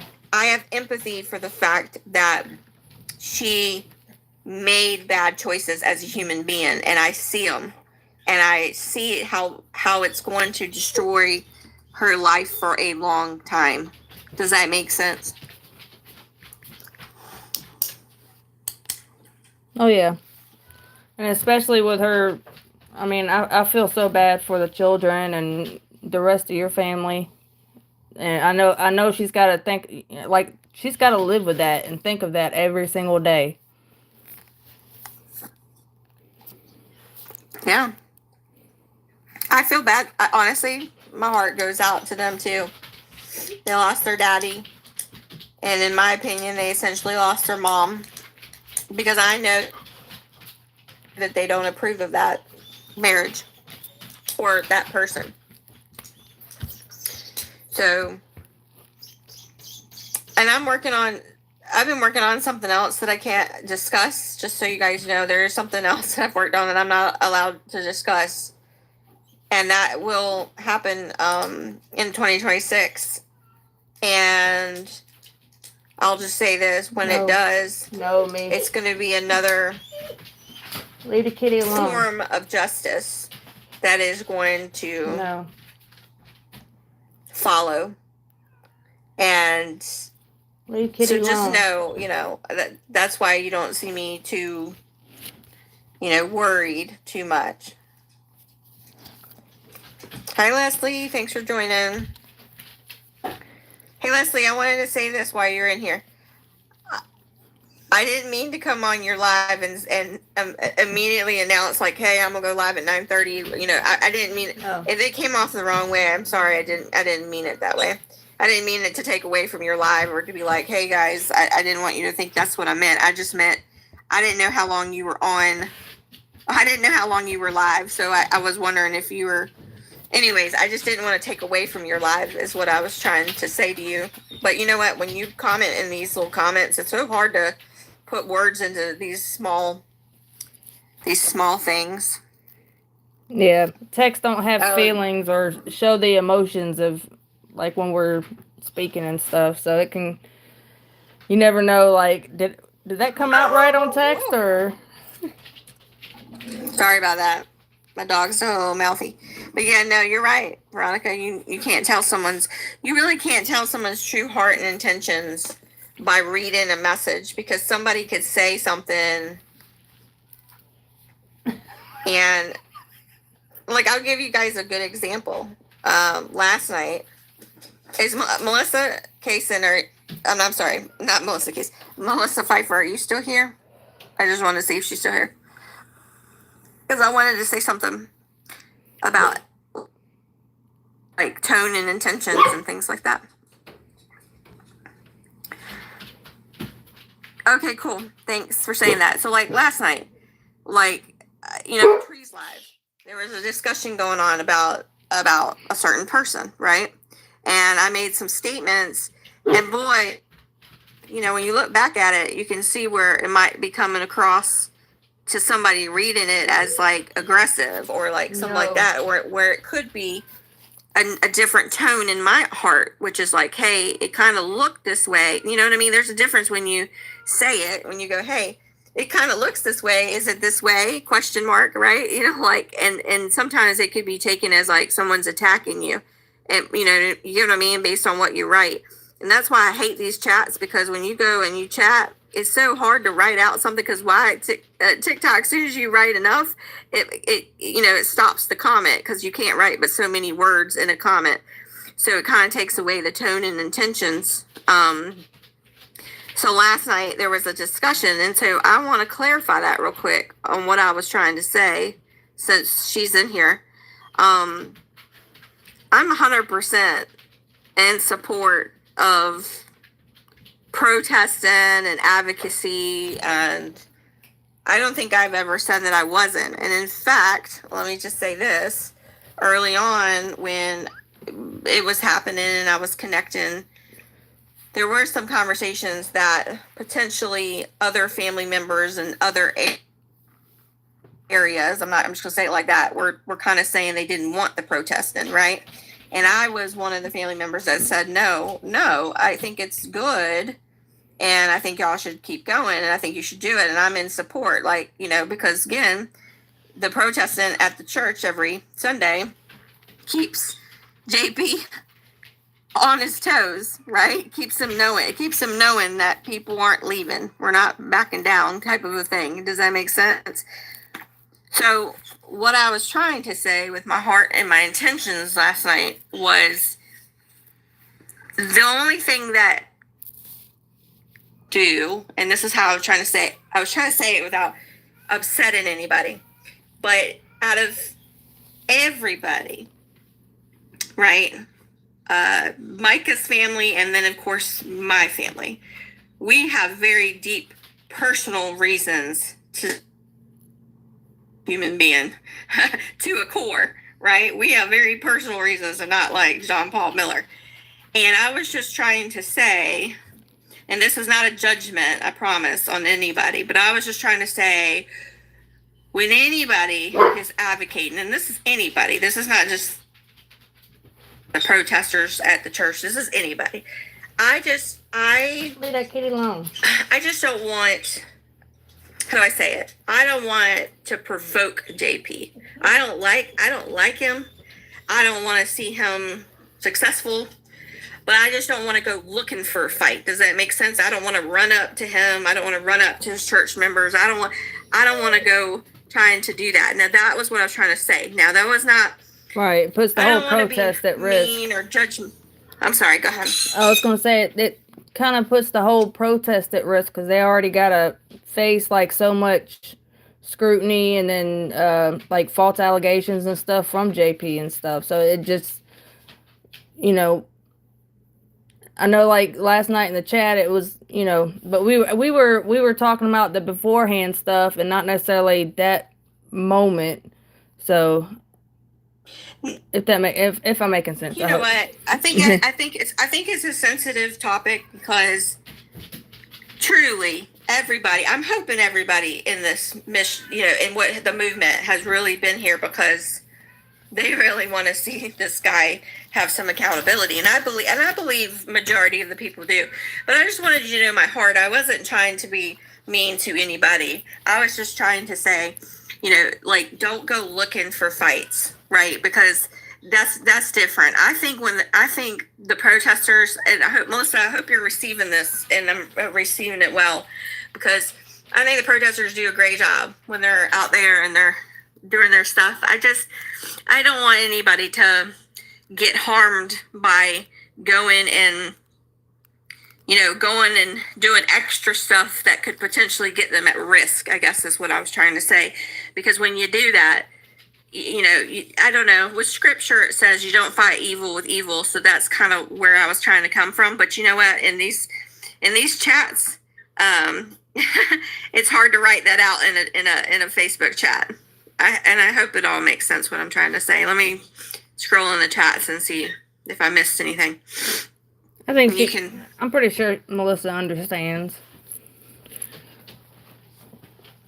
And it seemed like, well, maybe with me, because I do get a little sensitive and touchy and stuff when it comes to this stuff, because it's like the protesters are there doing a wonderful job and, keeping it out there, and then letting JP Diddy know too that we're not giving up. So we don't want like the protesters to be at risk of anything, or I don't know. You get what I'm saying. Yeah, I do. And I'm Melissa, I got caught up on your comments. You know what? I agree that guy came up pretty aggressive and stuff like that. I guess for me, and this doesn't, and I want you to know what I'm about to say has nothing to do with anybody personally. I promise. It's not because of the particular person. It's not about that. It's just that you got to be careful and safe when you're in an environment around others who are more Right. evil in their ways. Because if you go looking for evil to respond, they're going to respond, I promise you. So, and I know, well, Absolutely. Melissa, I know that you know this because you've been out there for a long, long time. So that was kind of my heart and kind of what I was saying. And also, I think she said something about being ratchet. I don't know. Also, I don't know, guys. You guys know how I like to respond to things. I don't know if that makes it right or wrong, but how would you describe Veronica from getting to know me from February to now? How do you describe my way of advocacy and stuff like that? I'm just curious. And y'all in the chat can tell me too. I think you've handled yourself very gracefully. You've been very well spoken, respectable. Always wanted everything to be about Mica and Chris and other victims, and I think you've handled yourself pretty good. I mean, especially with all the other stuff that happened in between that you should have never went through. Yeah. Well, thanks for saying that. I don't know if any of y'all agree with what she says, but look, I pray, and I mean this. Let me tell you what made me sad today. You know what made me the most sad today? This court proceeding. Is I would have loved the whole atmosphere to be warm and everybody be like support. But it did feel sometimes a little bit like a little people here, a little people there. It felt a little divided at times. And I really want to see everybody get back to that. Like, I would love to see everybody, especially on this app, I would love everybody to get back to just focusing on justice. No more hate. No more, trying to harm and be mean to people. I just want it to go back to us having positive camaraderie and actually seeing this through with this gentleman and everybody else that might go down because of it. Like, I want to go back to that because that's how it felt in the beginning when I was speaking out. It was amazing. I loved it. And honestly, it was like my own form of therapy and healing, and it was wonderful. But it's gone so left. I would like to get back. So I'm hoping everybody will. Yeah, it was definitely pretty amazing when everybody was coming together. And I mean, it was just, it was a beautiful thing that everybody was coming together. We were all putting pieces together, and like you would have some information that would fit with somebody that somebody else had, and we was getting it all done and getting it together, and it was just amazing. It was like what the movement was supposed to be, coming together and loving each other in kindness. Yeah, I agree. Melissa, I saw your comment. Hold on, let me go back to it. She said, I will say that we've been asked by a business owner to keep the eye on the back of her business. No, I think I know that business owner because I've heard Melissa Kaysen talk about that business owner. I believe. If I'm wrong about that, then let me know. But so I understand. I mean, I guess for me, I don't want to go too much into it. I just want you to know that I just want there to be a heart of camaraderie and a heart of support for the mission. I would like there to be positivity. Unity, yes, Corey. I would like there to be no more fighting, no more harshness. I would like everybody to just, if they truly are for justice for Mica and truly are for justice for Chris, I, as a family member of Chris, I would like everybody just to really stick on that, and let's not talk about all this other silly stuff that doesn't even matter. Because honestly, some of the things that are being said are inaccurate as far as my position. I really don't engage or think about anything outside of this. So when I go off of these lives, I go back to my real life. I go to jobs and kids, and I mean, I'm not thinking about Joe Smo on TikTok and I'm not involved in all that. So I wish people would just simmer all that down. Does that make sense? But let me make sure I've read. Veronica, have you got anything at all? Well, Melissa said the protest will continue until he's locked up. So that's good to know. Yeah, we heard that what was it? This last Sunday was supposed to be the last protest. So I'm glad to hear it's still going to be going on. Yeah. Well, I will say that, Melissa, about what you were saying about the salon and checking on and stuff like that. I guess what confused me, I just wanted to clarify this since I'm on here live. What confused me is that when I was watching some of the lives, depending on who you watched, the protester, whoever was videotaping, there was different commentary. And some of the people out there with y'all, meaning that have been longtime protesters with you, were saying negative comments about a certain someone who was out there for a blip. And so then that's what made me go, oh my gosh, like what is going on here?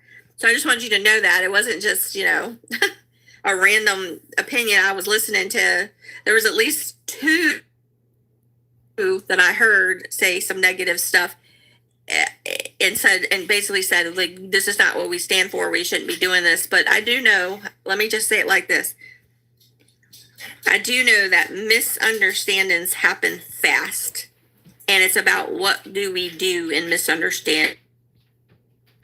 Do we sit with resentment? Do we sit with hate? Or do we try to find the resolution and try to heal and move forward like adults? And that's what I would like to do. That's my heart. I would like to be able to go, we can agree to disagree, or maybe it was a misunderstanding, or that kind of stuff. Does that make sense? So I would like everybody to practice. I call it practice the art of forgiveness. Let's start forgiving in 2026, because I would like to do that. Yes.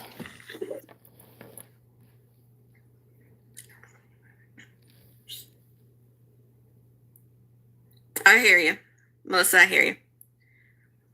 So, look, someone said, Spicy said, yes, exactly. Miss Holly said, who was the lady yelling at JP's attorney? Did you see or hear any of that or anything about it? Oh, you know what? I saw that. I saw that.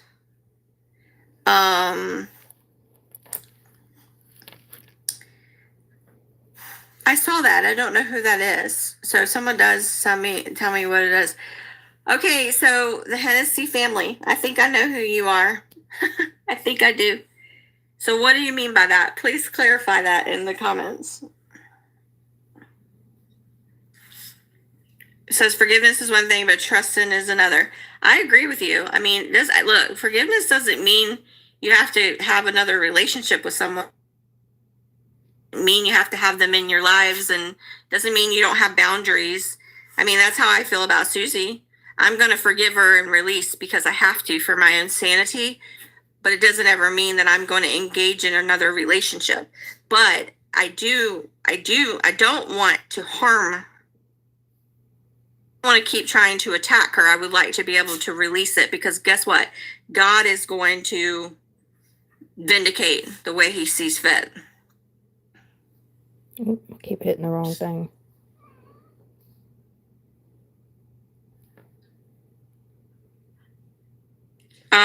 Okay, so Hennessy family. Can you please identify, just so you know, Hennessy family? Is this Ashley who's saying it, or is this your spouse? Or I just want to know who are you behind this? It says, I mean, forgiven the people that call you drama, stress, but never trust them again. I do want to forgive people 100%. I just want people to also take ownership and the responsibilities. I'm happy to own things. I just want everybody to take that same level of maturity and honesty and accountability, and to say, like, I made some mistakes, and then I'm willing to do what I need to do to correct those mistakes. And I don't expect anybody, this is for me personally, I don't expect anybody to, what's the word? People can choose not to have a relationship with me. That's totally fine.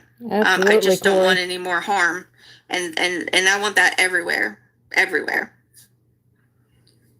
All right.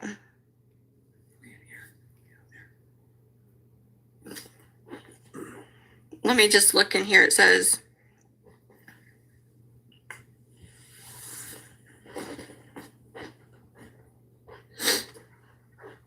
oh, Melissa, were you in that press conference and did you ask questions? The one that they're talking about, the one that Robbie Harvey put on his thing? McLovin said, I'm big on forgiveness, but it doesn't guarantee you a seat at my table. I love that. Yes, it's very hard. Ain't that the truth? It doesn't mean we have to forget.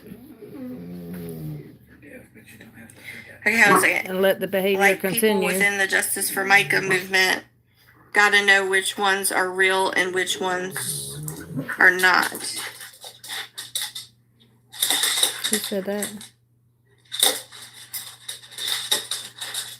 Oh.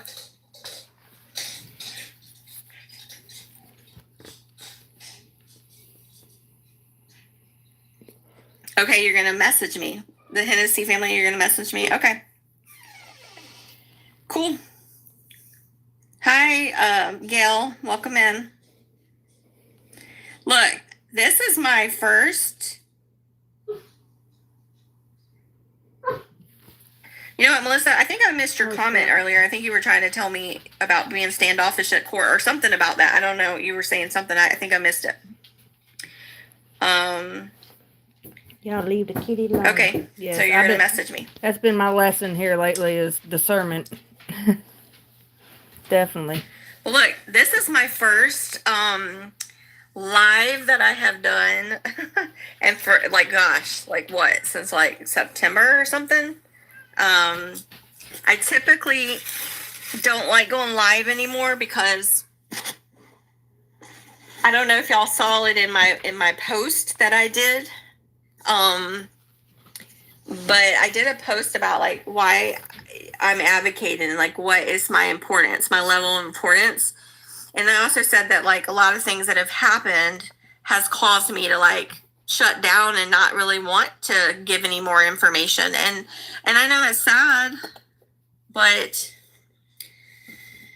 that's how I feel sometimes. I feel just a little wounded, and sometimes I'm like, you know, I came with the right heart in the beginning, and I wanted to give, and I wanted to share Chris with everybody, and I wanted to be a part of the accountability for JP, but I don't know. So I'm hoping we can get back to positivity, you know? Yeah, it's definitely seems like there's really been a spiritual warfare going on throughout this, that's for sure.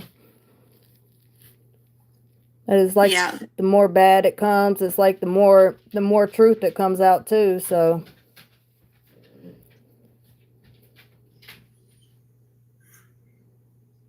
McLovin, did you mean to request? Because I'm happy to have you on panel if you wanted to come.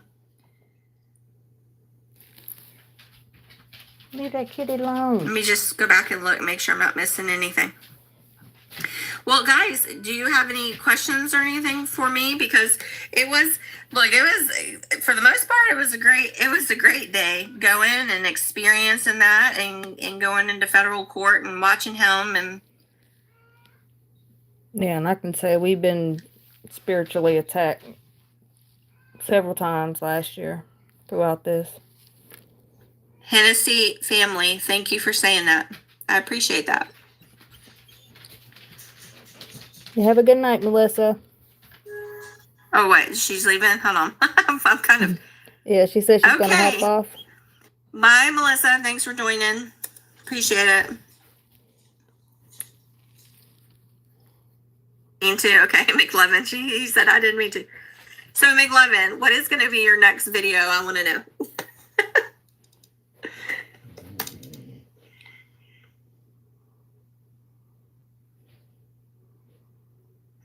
And why he's going to tell us. Listen, let me just tell y'all something. My brother always said, and I'm not joking when I tell you this. This is not a lie, what I'm about to tell you. This is absolute truth. My brother always told me that I had one of the biggest hearts that he ever knew. And he said that all the time to me. And that's why truly it broke my heart to hear Susie's interview where she was screaming and saying all these horrible things about me, because that is not what he would say. And in fact, after he passed, she even said it to me. She even said, your brother always said you had the biggest heart, blah, blah, blah. So I think it's sad that she did that. But going back to what I'm trying to tell you, I'm actually a very loving person, believe it or not. And all I want is to give love, and I would like to receive love. And I'm that simple. It's that, that's why I became a counselor, by the way, because I love to uplift others. So I'm just praying that people see that and we, like I said, we could just understand that I want to go back to showing love and kindness and, or in receiving it as well. I would like to go back to that. Let me go back to the chat. How do you say it? Now I can't say it. Unite. Unity. Dang it! Now I can't say it. Yeah, unity, united. Yes, that. Okay, McLovin, I can't wait to see that new one you're gonna do. The ankle one. That'd be great. Make sure you send it to me. Look, I truly want to do what God calls me to do, which is, by the way, love thy, what is it, Veronica? Fill in the blank. Neighbor. Well, that's one of them. Enemy? And the other one's enemy. I want to love thy enemy. What do y'all think that means? Let's ask the chat. What does love thy enemy means? Does that mean I'm supposed to go up and feel all warm and fuzzy and want to hug them and love on them? What does love thy neighbor mean in God's eyes? Anybody?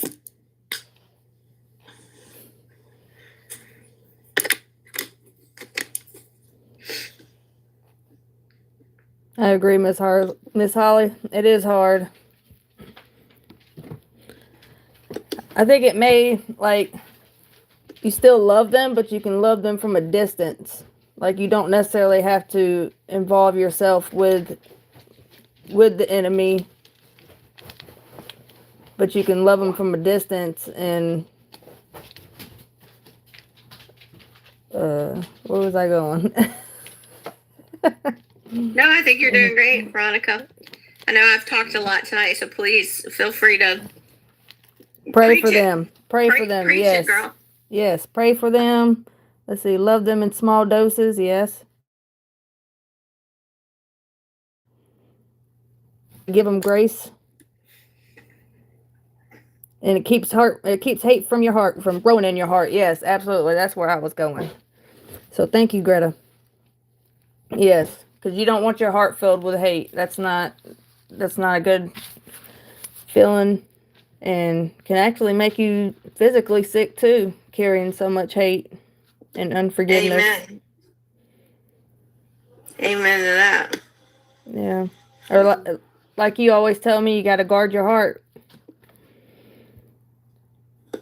I do tell you that, don't I? Yep.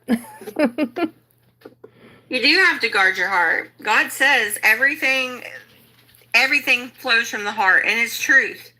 Yes. When you're around That's hate, Chris's sister. it makes you want to hate back. when you're around positivity, it makes you want to be positive back. You know? And so for me, love thy enemy just means, you know what that means to me? I'll tell you what I preach to my clients, to my people, is when you hate someone, when you sit and hate them, and you just plot and plan to want to harm them all the time. Yes, and your other relationships too. That's true. What you're doing is you're giving them your power. Right. You're giving them your power, you're giving them your energy, time, and you're not living in your life and in your happiness. You're consumed by someone else's misery, pain, nastiness. And so therefore, I encourage everybody to release that, to not allow anybody to have a power over your life. Don't allow them to consume you. Don't allow them to want to look, and we're not perfect. So even me, I have my little blips that, you know why? I'm a human. And it's been a painful year, you guys. Painful. And honestly, my therapy for myself was coming from advocating. When I was speaking out and getting all the love and positivity, that was healing to my soul. When that kind of changed a little bit, it took away the whole purpose of why I was trying to speak out. It was devastating. And anyways, misunderstandings happen. You know, what we do in those circumstances, how do we handle that? Are we being adults? Are we trying to have conversations to discuss it? Or are we just going tit for tat and we just, you know, like, what are we doing? You know, like, I don't know. I could speak all day on that, but I want my 2026 to be about not giving my power away anymore and having forgiveness in my heart. And it's going to sound really bad what I'm about to say, because some of y'all may not understand it, but I would like to forgive even JP and Susie. Now, that doesn't mean done. It doesn't mean I don't want to see justice for what has happened. I do. I just don't want to give them any more of my heart and time and energy. And I don't want to give it to anybody. I just want to come back to me and heal myself and move on. I hope that makes sense.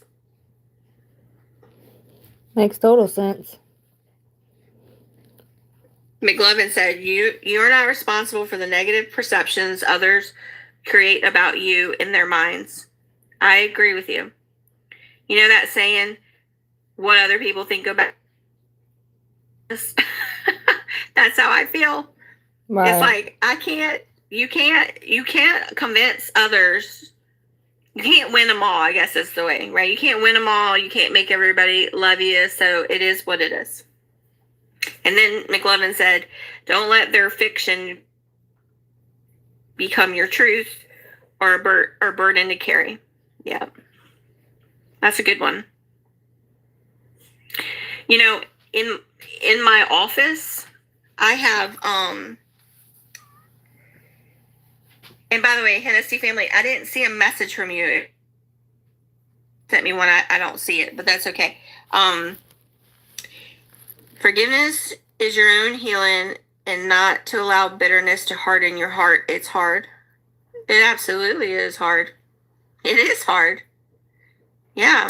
Especially when you feel like somebody's hurt you or betrayed you or misunderstood you or did things to harm you, you know, whether or not intentionally, unintentionally. I mean, it makes people, you know, that saying, hurt people want to hurt people, or it's just, that's our flesh. Our flesh is, you know, we get mad and then we lashing.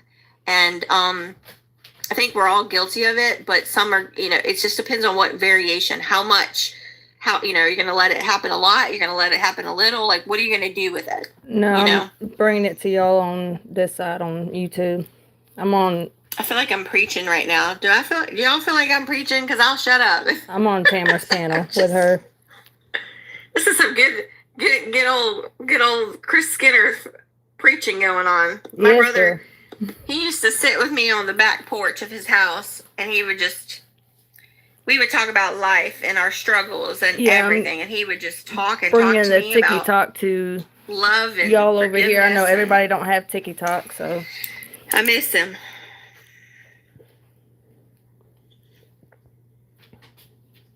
Yeah, I agree with you. I agree with you. Veronica, what else do you want to add? Because I feel like I'm over here having sermons and stuff. I'm just kidding. it's all right, girl. I love hearing you talk. I'm taking y'all to church tonight. Just kidding. That's right. No, I'm glad you made it there safely and made it home, and you had a good trip and was able to go. And I mean, yeah. Sorry. I'm an early bird. Oh my God, am I making you go to sleep? No.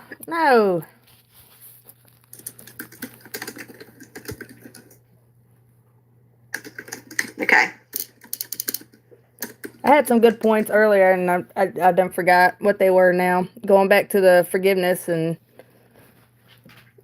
but I mean, also too, when you do carry hate and stuff, it's such a hard load on your shoulders, and then whenever you do release it, it's like almost like you see the light, like it's just lighter feeling.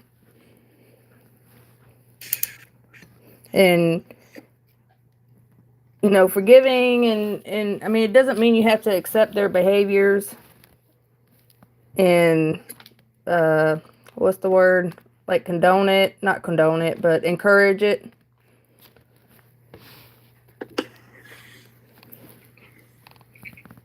Yeah. Yeah. Yeah. I agree. I mean, God does call us to know right from wrong. And he does call us to know, to have the discernment to say, no, I don't want to follow that crowd, or I don't want to do that, and I want to be a leader. And that's what God calls us to do. We should be a leader, not a follower. Now, we should be a follower of Christ if you're a believer, but you have to be able to have discernment to know what's right from wrong and to see when there is evil deeds and when there's not. And then you have to have the strength and the wisdom to stand up to say, that's not right, and I don't want to walk in that, and I don't want to walk next to that. You have to have that type of strength. Absolutely. Yeah, and being kind, and I mean, that doesn't necessarily mean like stepping down and like shutting up, or because a lot of times, like, people will say, like, for me, for instance, if I speak up on something that I know is not right, they think that I'm trying to attack or be mean or something, but I want other people falling into that trap. And God gave us free will to speak up for what's right or keep going with what's wrong. And sometimes it takes somebody to say, no, look, this is for real what's happening, or, so don't, like, look at both sides, and then decide on your own. Don't just go with one, and, if that makes any sense. Yeah, it does. It makes a lot of sense. I mean, I think that's important. And okay, let's go back to this trial. That's a really good, that's a good point when you think about JP Miller. If they would have just taken his one side, his word, it would have all blown over in how many weeks, y'all? 2 weeks. It would have blown over 2 weeks if people would have just taken his word and go, oh, he's a pastor, and he would never do something like that because he's a pastor, and we just take his word for it. So that's why discernment is a good thing. People, oh, hey, girl, Wild About Dreams, welcome. That's why, it's important to have discernment, because of that reason, because he was doing evil things, and nobody, think about that, like if nobody had intervened or spoke up or said, you know what, he's doing something wrong, and stood up, he would have got away with it, and they would have said, oh, he's just this nice pastor. He's just this nice with a spouse that's got some issues. Right. And that's how easy it is to fall prey. Yeah, and it's not somebody being a hater or, whatever, just because they speak out on something that's wrong. I mean, that's just like we having a justice system, I mean, what's the point of a justice system if nobody speaks out and, they go get the evidence and stuff, Oh, yeah, there's always more than one side of the story. And sometimes, I don't know, sometimes it could be 50-50. Sometimes it could be 90-10. Sometimes it can be 70-30. But it's always important to have discernment and figure it out, because deception is real. Manipulation is real. It's all very, very real behavior. But let's see if we've missed any questions. Did you look? Who saw my video today with Chris about the birthday thing where he came out? I know some of y'all seen it before, but he came out and I had decorated his whole front lawn with cows.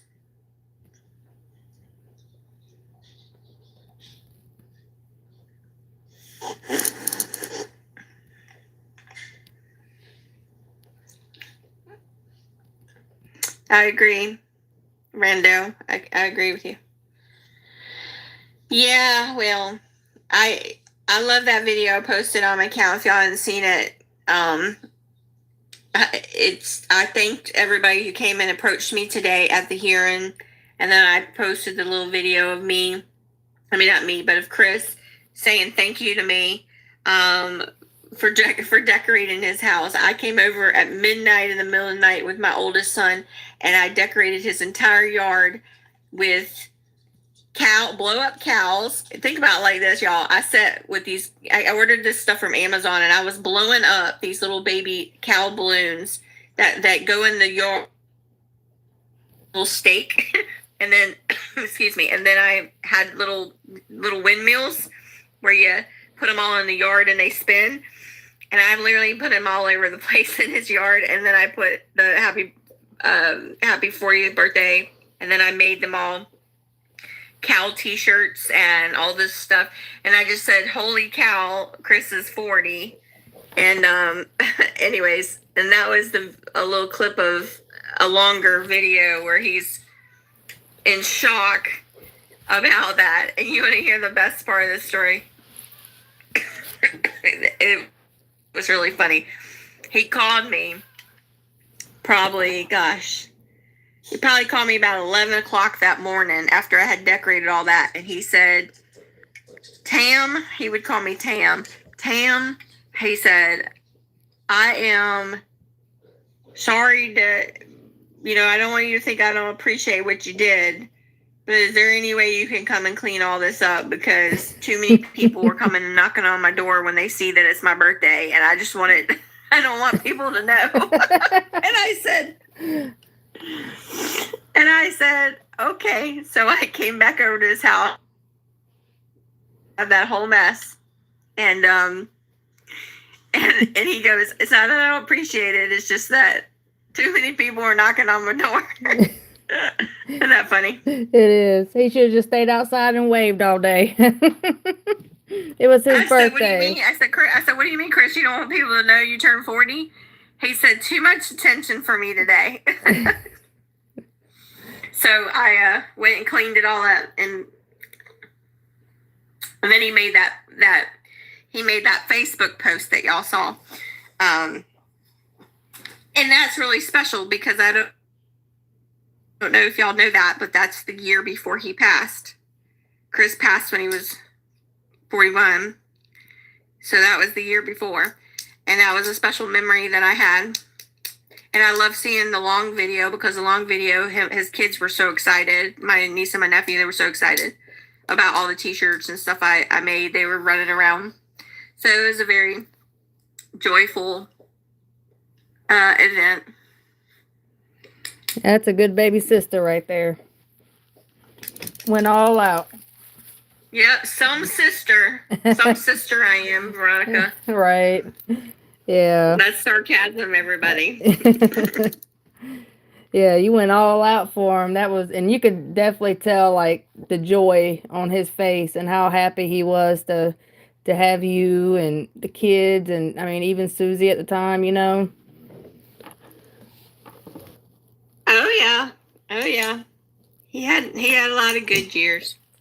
But all right, well listen everybody. I'm getting tired. I'm sure you are too, Veronica. It's been a long day for me. I got up at 9 and went up to Florence and then came home and went to theater meetings all night with my son. So I'm so glad to see everybody. Thank y'all for joining my live tonight and being a part. Thanks for all the hearts. I see all the hearts. It's so sweet. And thanks for making my first live back a positive. Yes, I am a theater mom. My son is very active in the theater, and guess what? Tonight, from 6:30 to 9, I was in back-to-back meetings about. It was all about money, and I was like, "Oh my gosh, I just want to go home." So now I've got to come up with a bunch of money for a bunch of fundraisers. But that's okay. But all right, well, listen. You got anything else you want to add, Veronica? Trevor? No, I'm so glad you got to speak on it today, and I'm glad everything worked out, and my heart and prayers still go to you. And thank y'all in the chat for being nice tonight. Yeah, thank everybody for being positive and allowing us to have a live where it's positivity and there's no negative stuff. I mean, that's all I want. I want to be able to talk about my brother, who I miss dearly, and it be a positive experience. So, and Mica. Absolutely. So, all right, well, good night, everybody. I will see you guys another time. Thanks for tuning in. Thank y'all. All right, bye. Bye. All right, y'all. So I'm probably going to hop off now so I can take my booty on to bed so I can be up at 5 in the morning. Probably like 4:30 in the morning to get ready for my procedure. Do all for her. But I hope everybody has a wonderful night. I love y'all. And if today's your birthday, sorry y'all. And if today's your birthday, happy birthday. And if I hear any more updates or anything tomorrow when I get out, I will try to update y'all. And if y'all hear anything, feel free to message me and let me know, because I might not be able to know until later. But y'all have a wonderful night. Get some rest. Love y'all, and bye.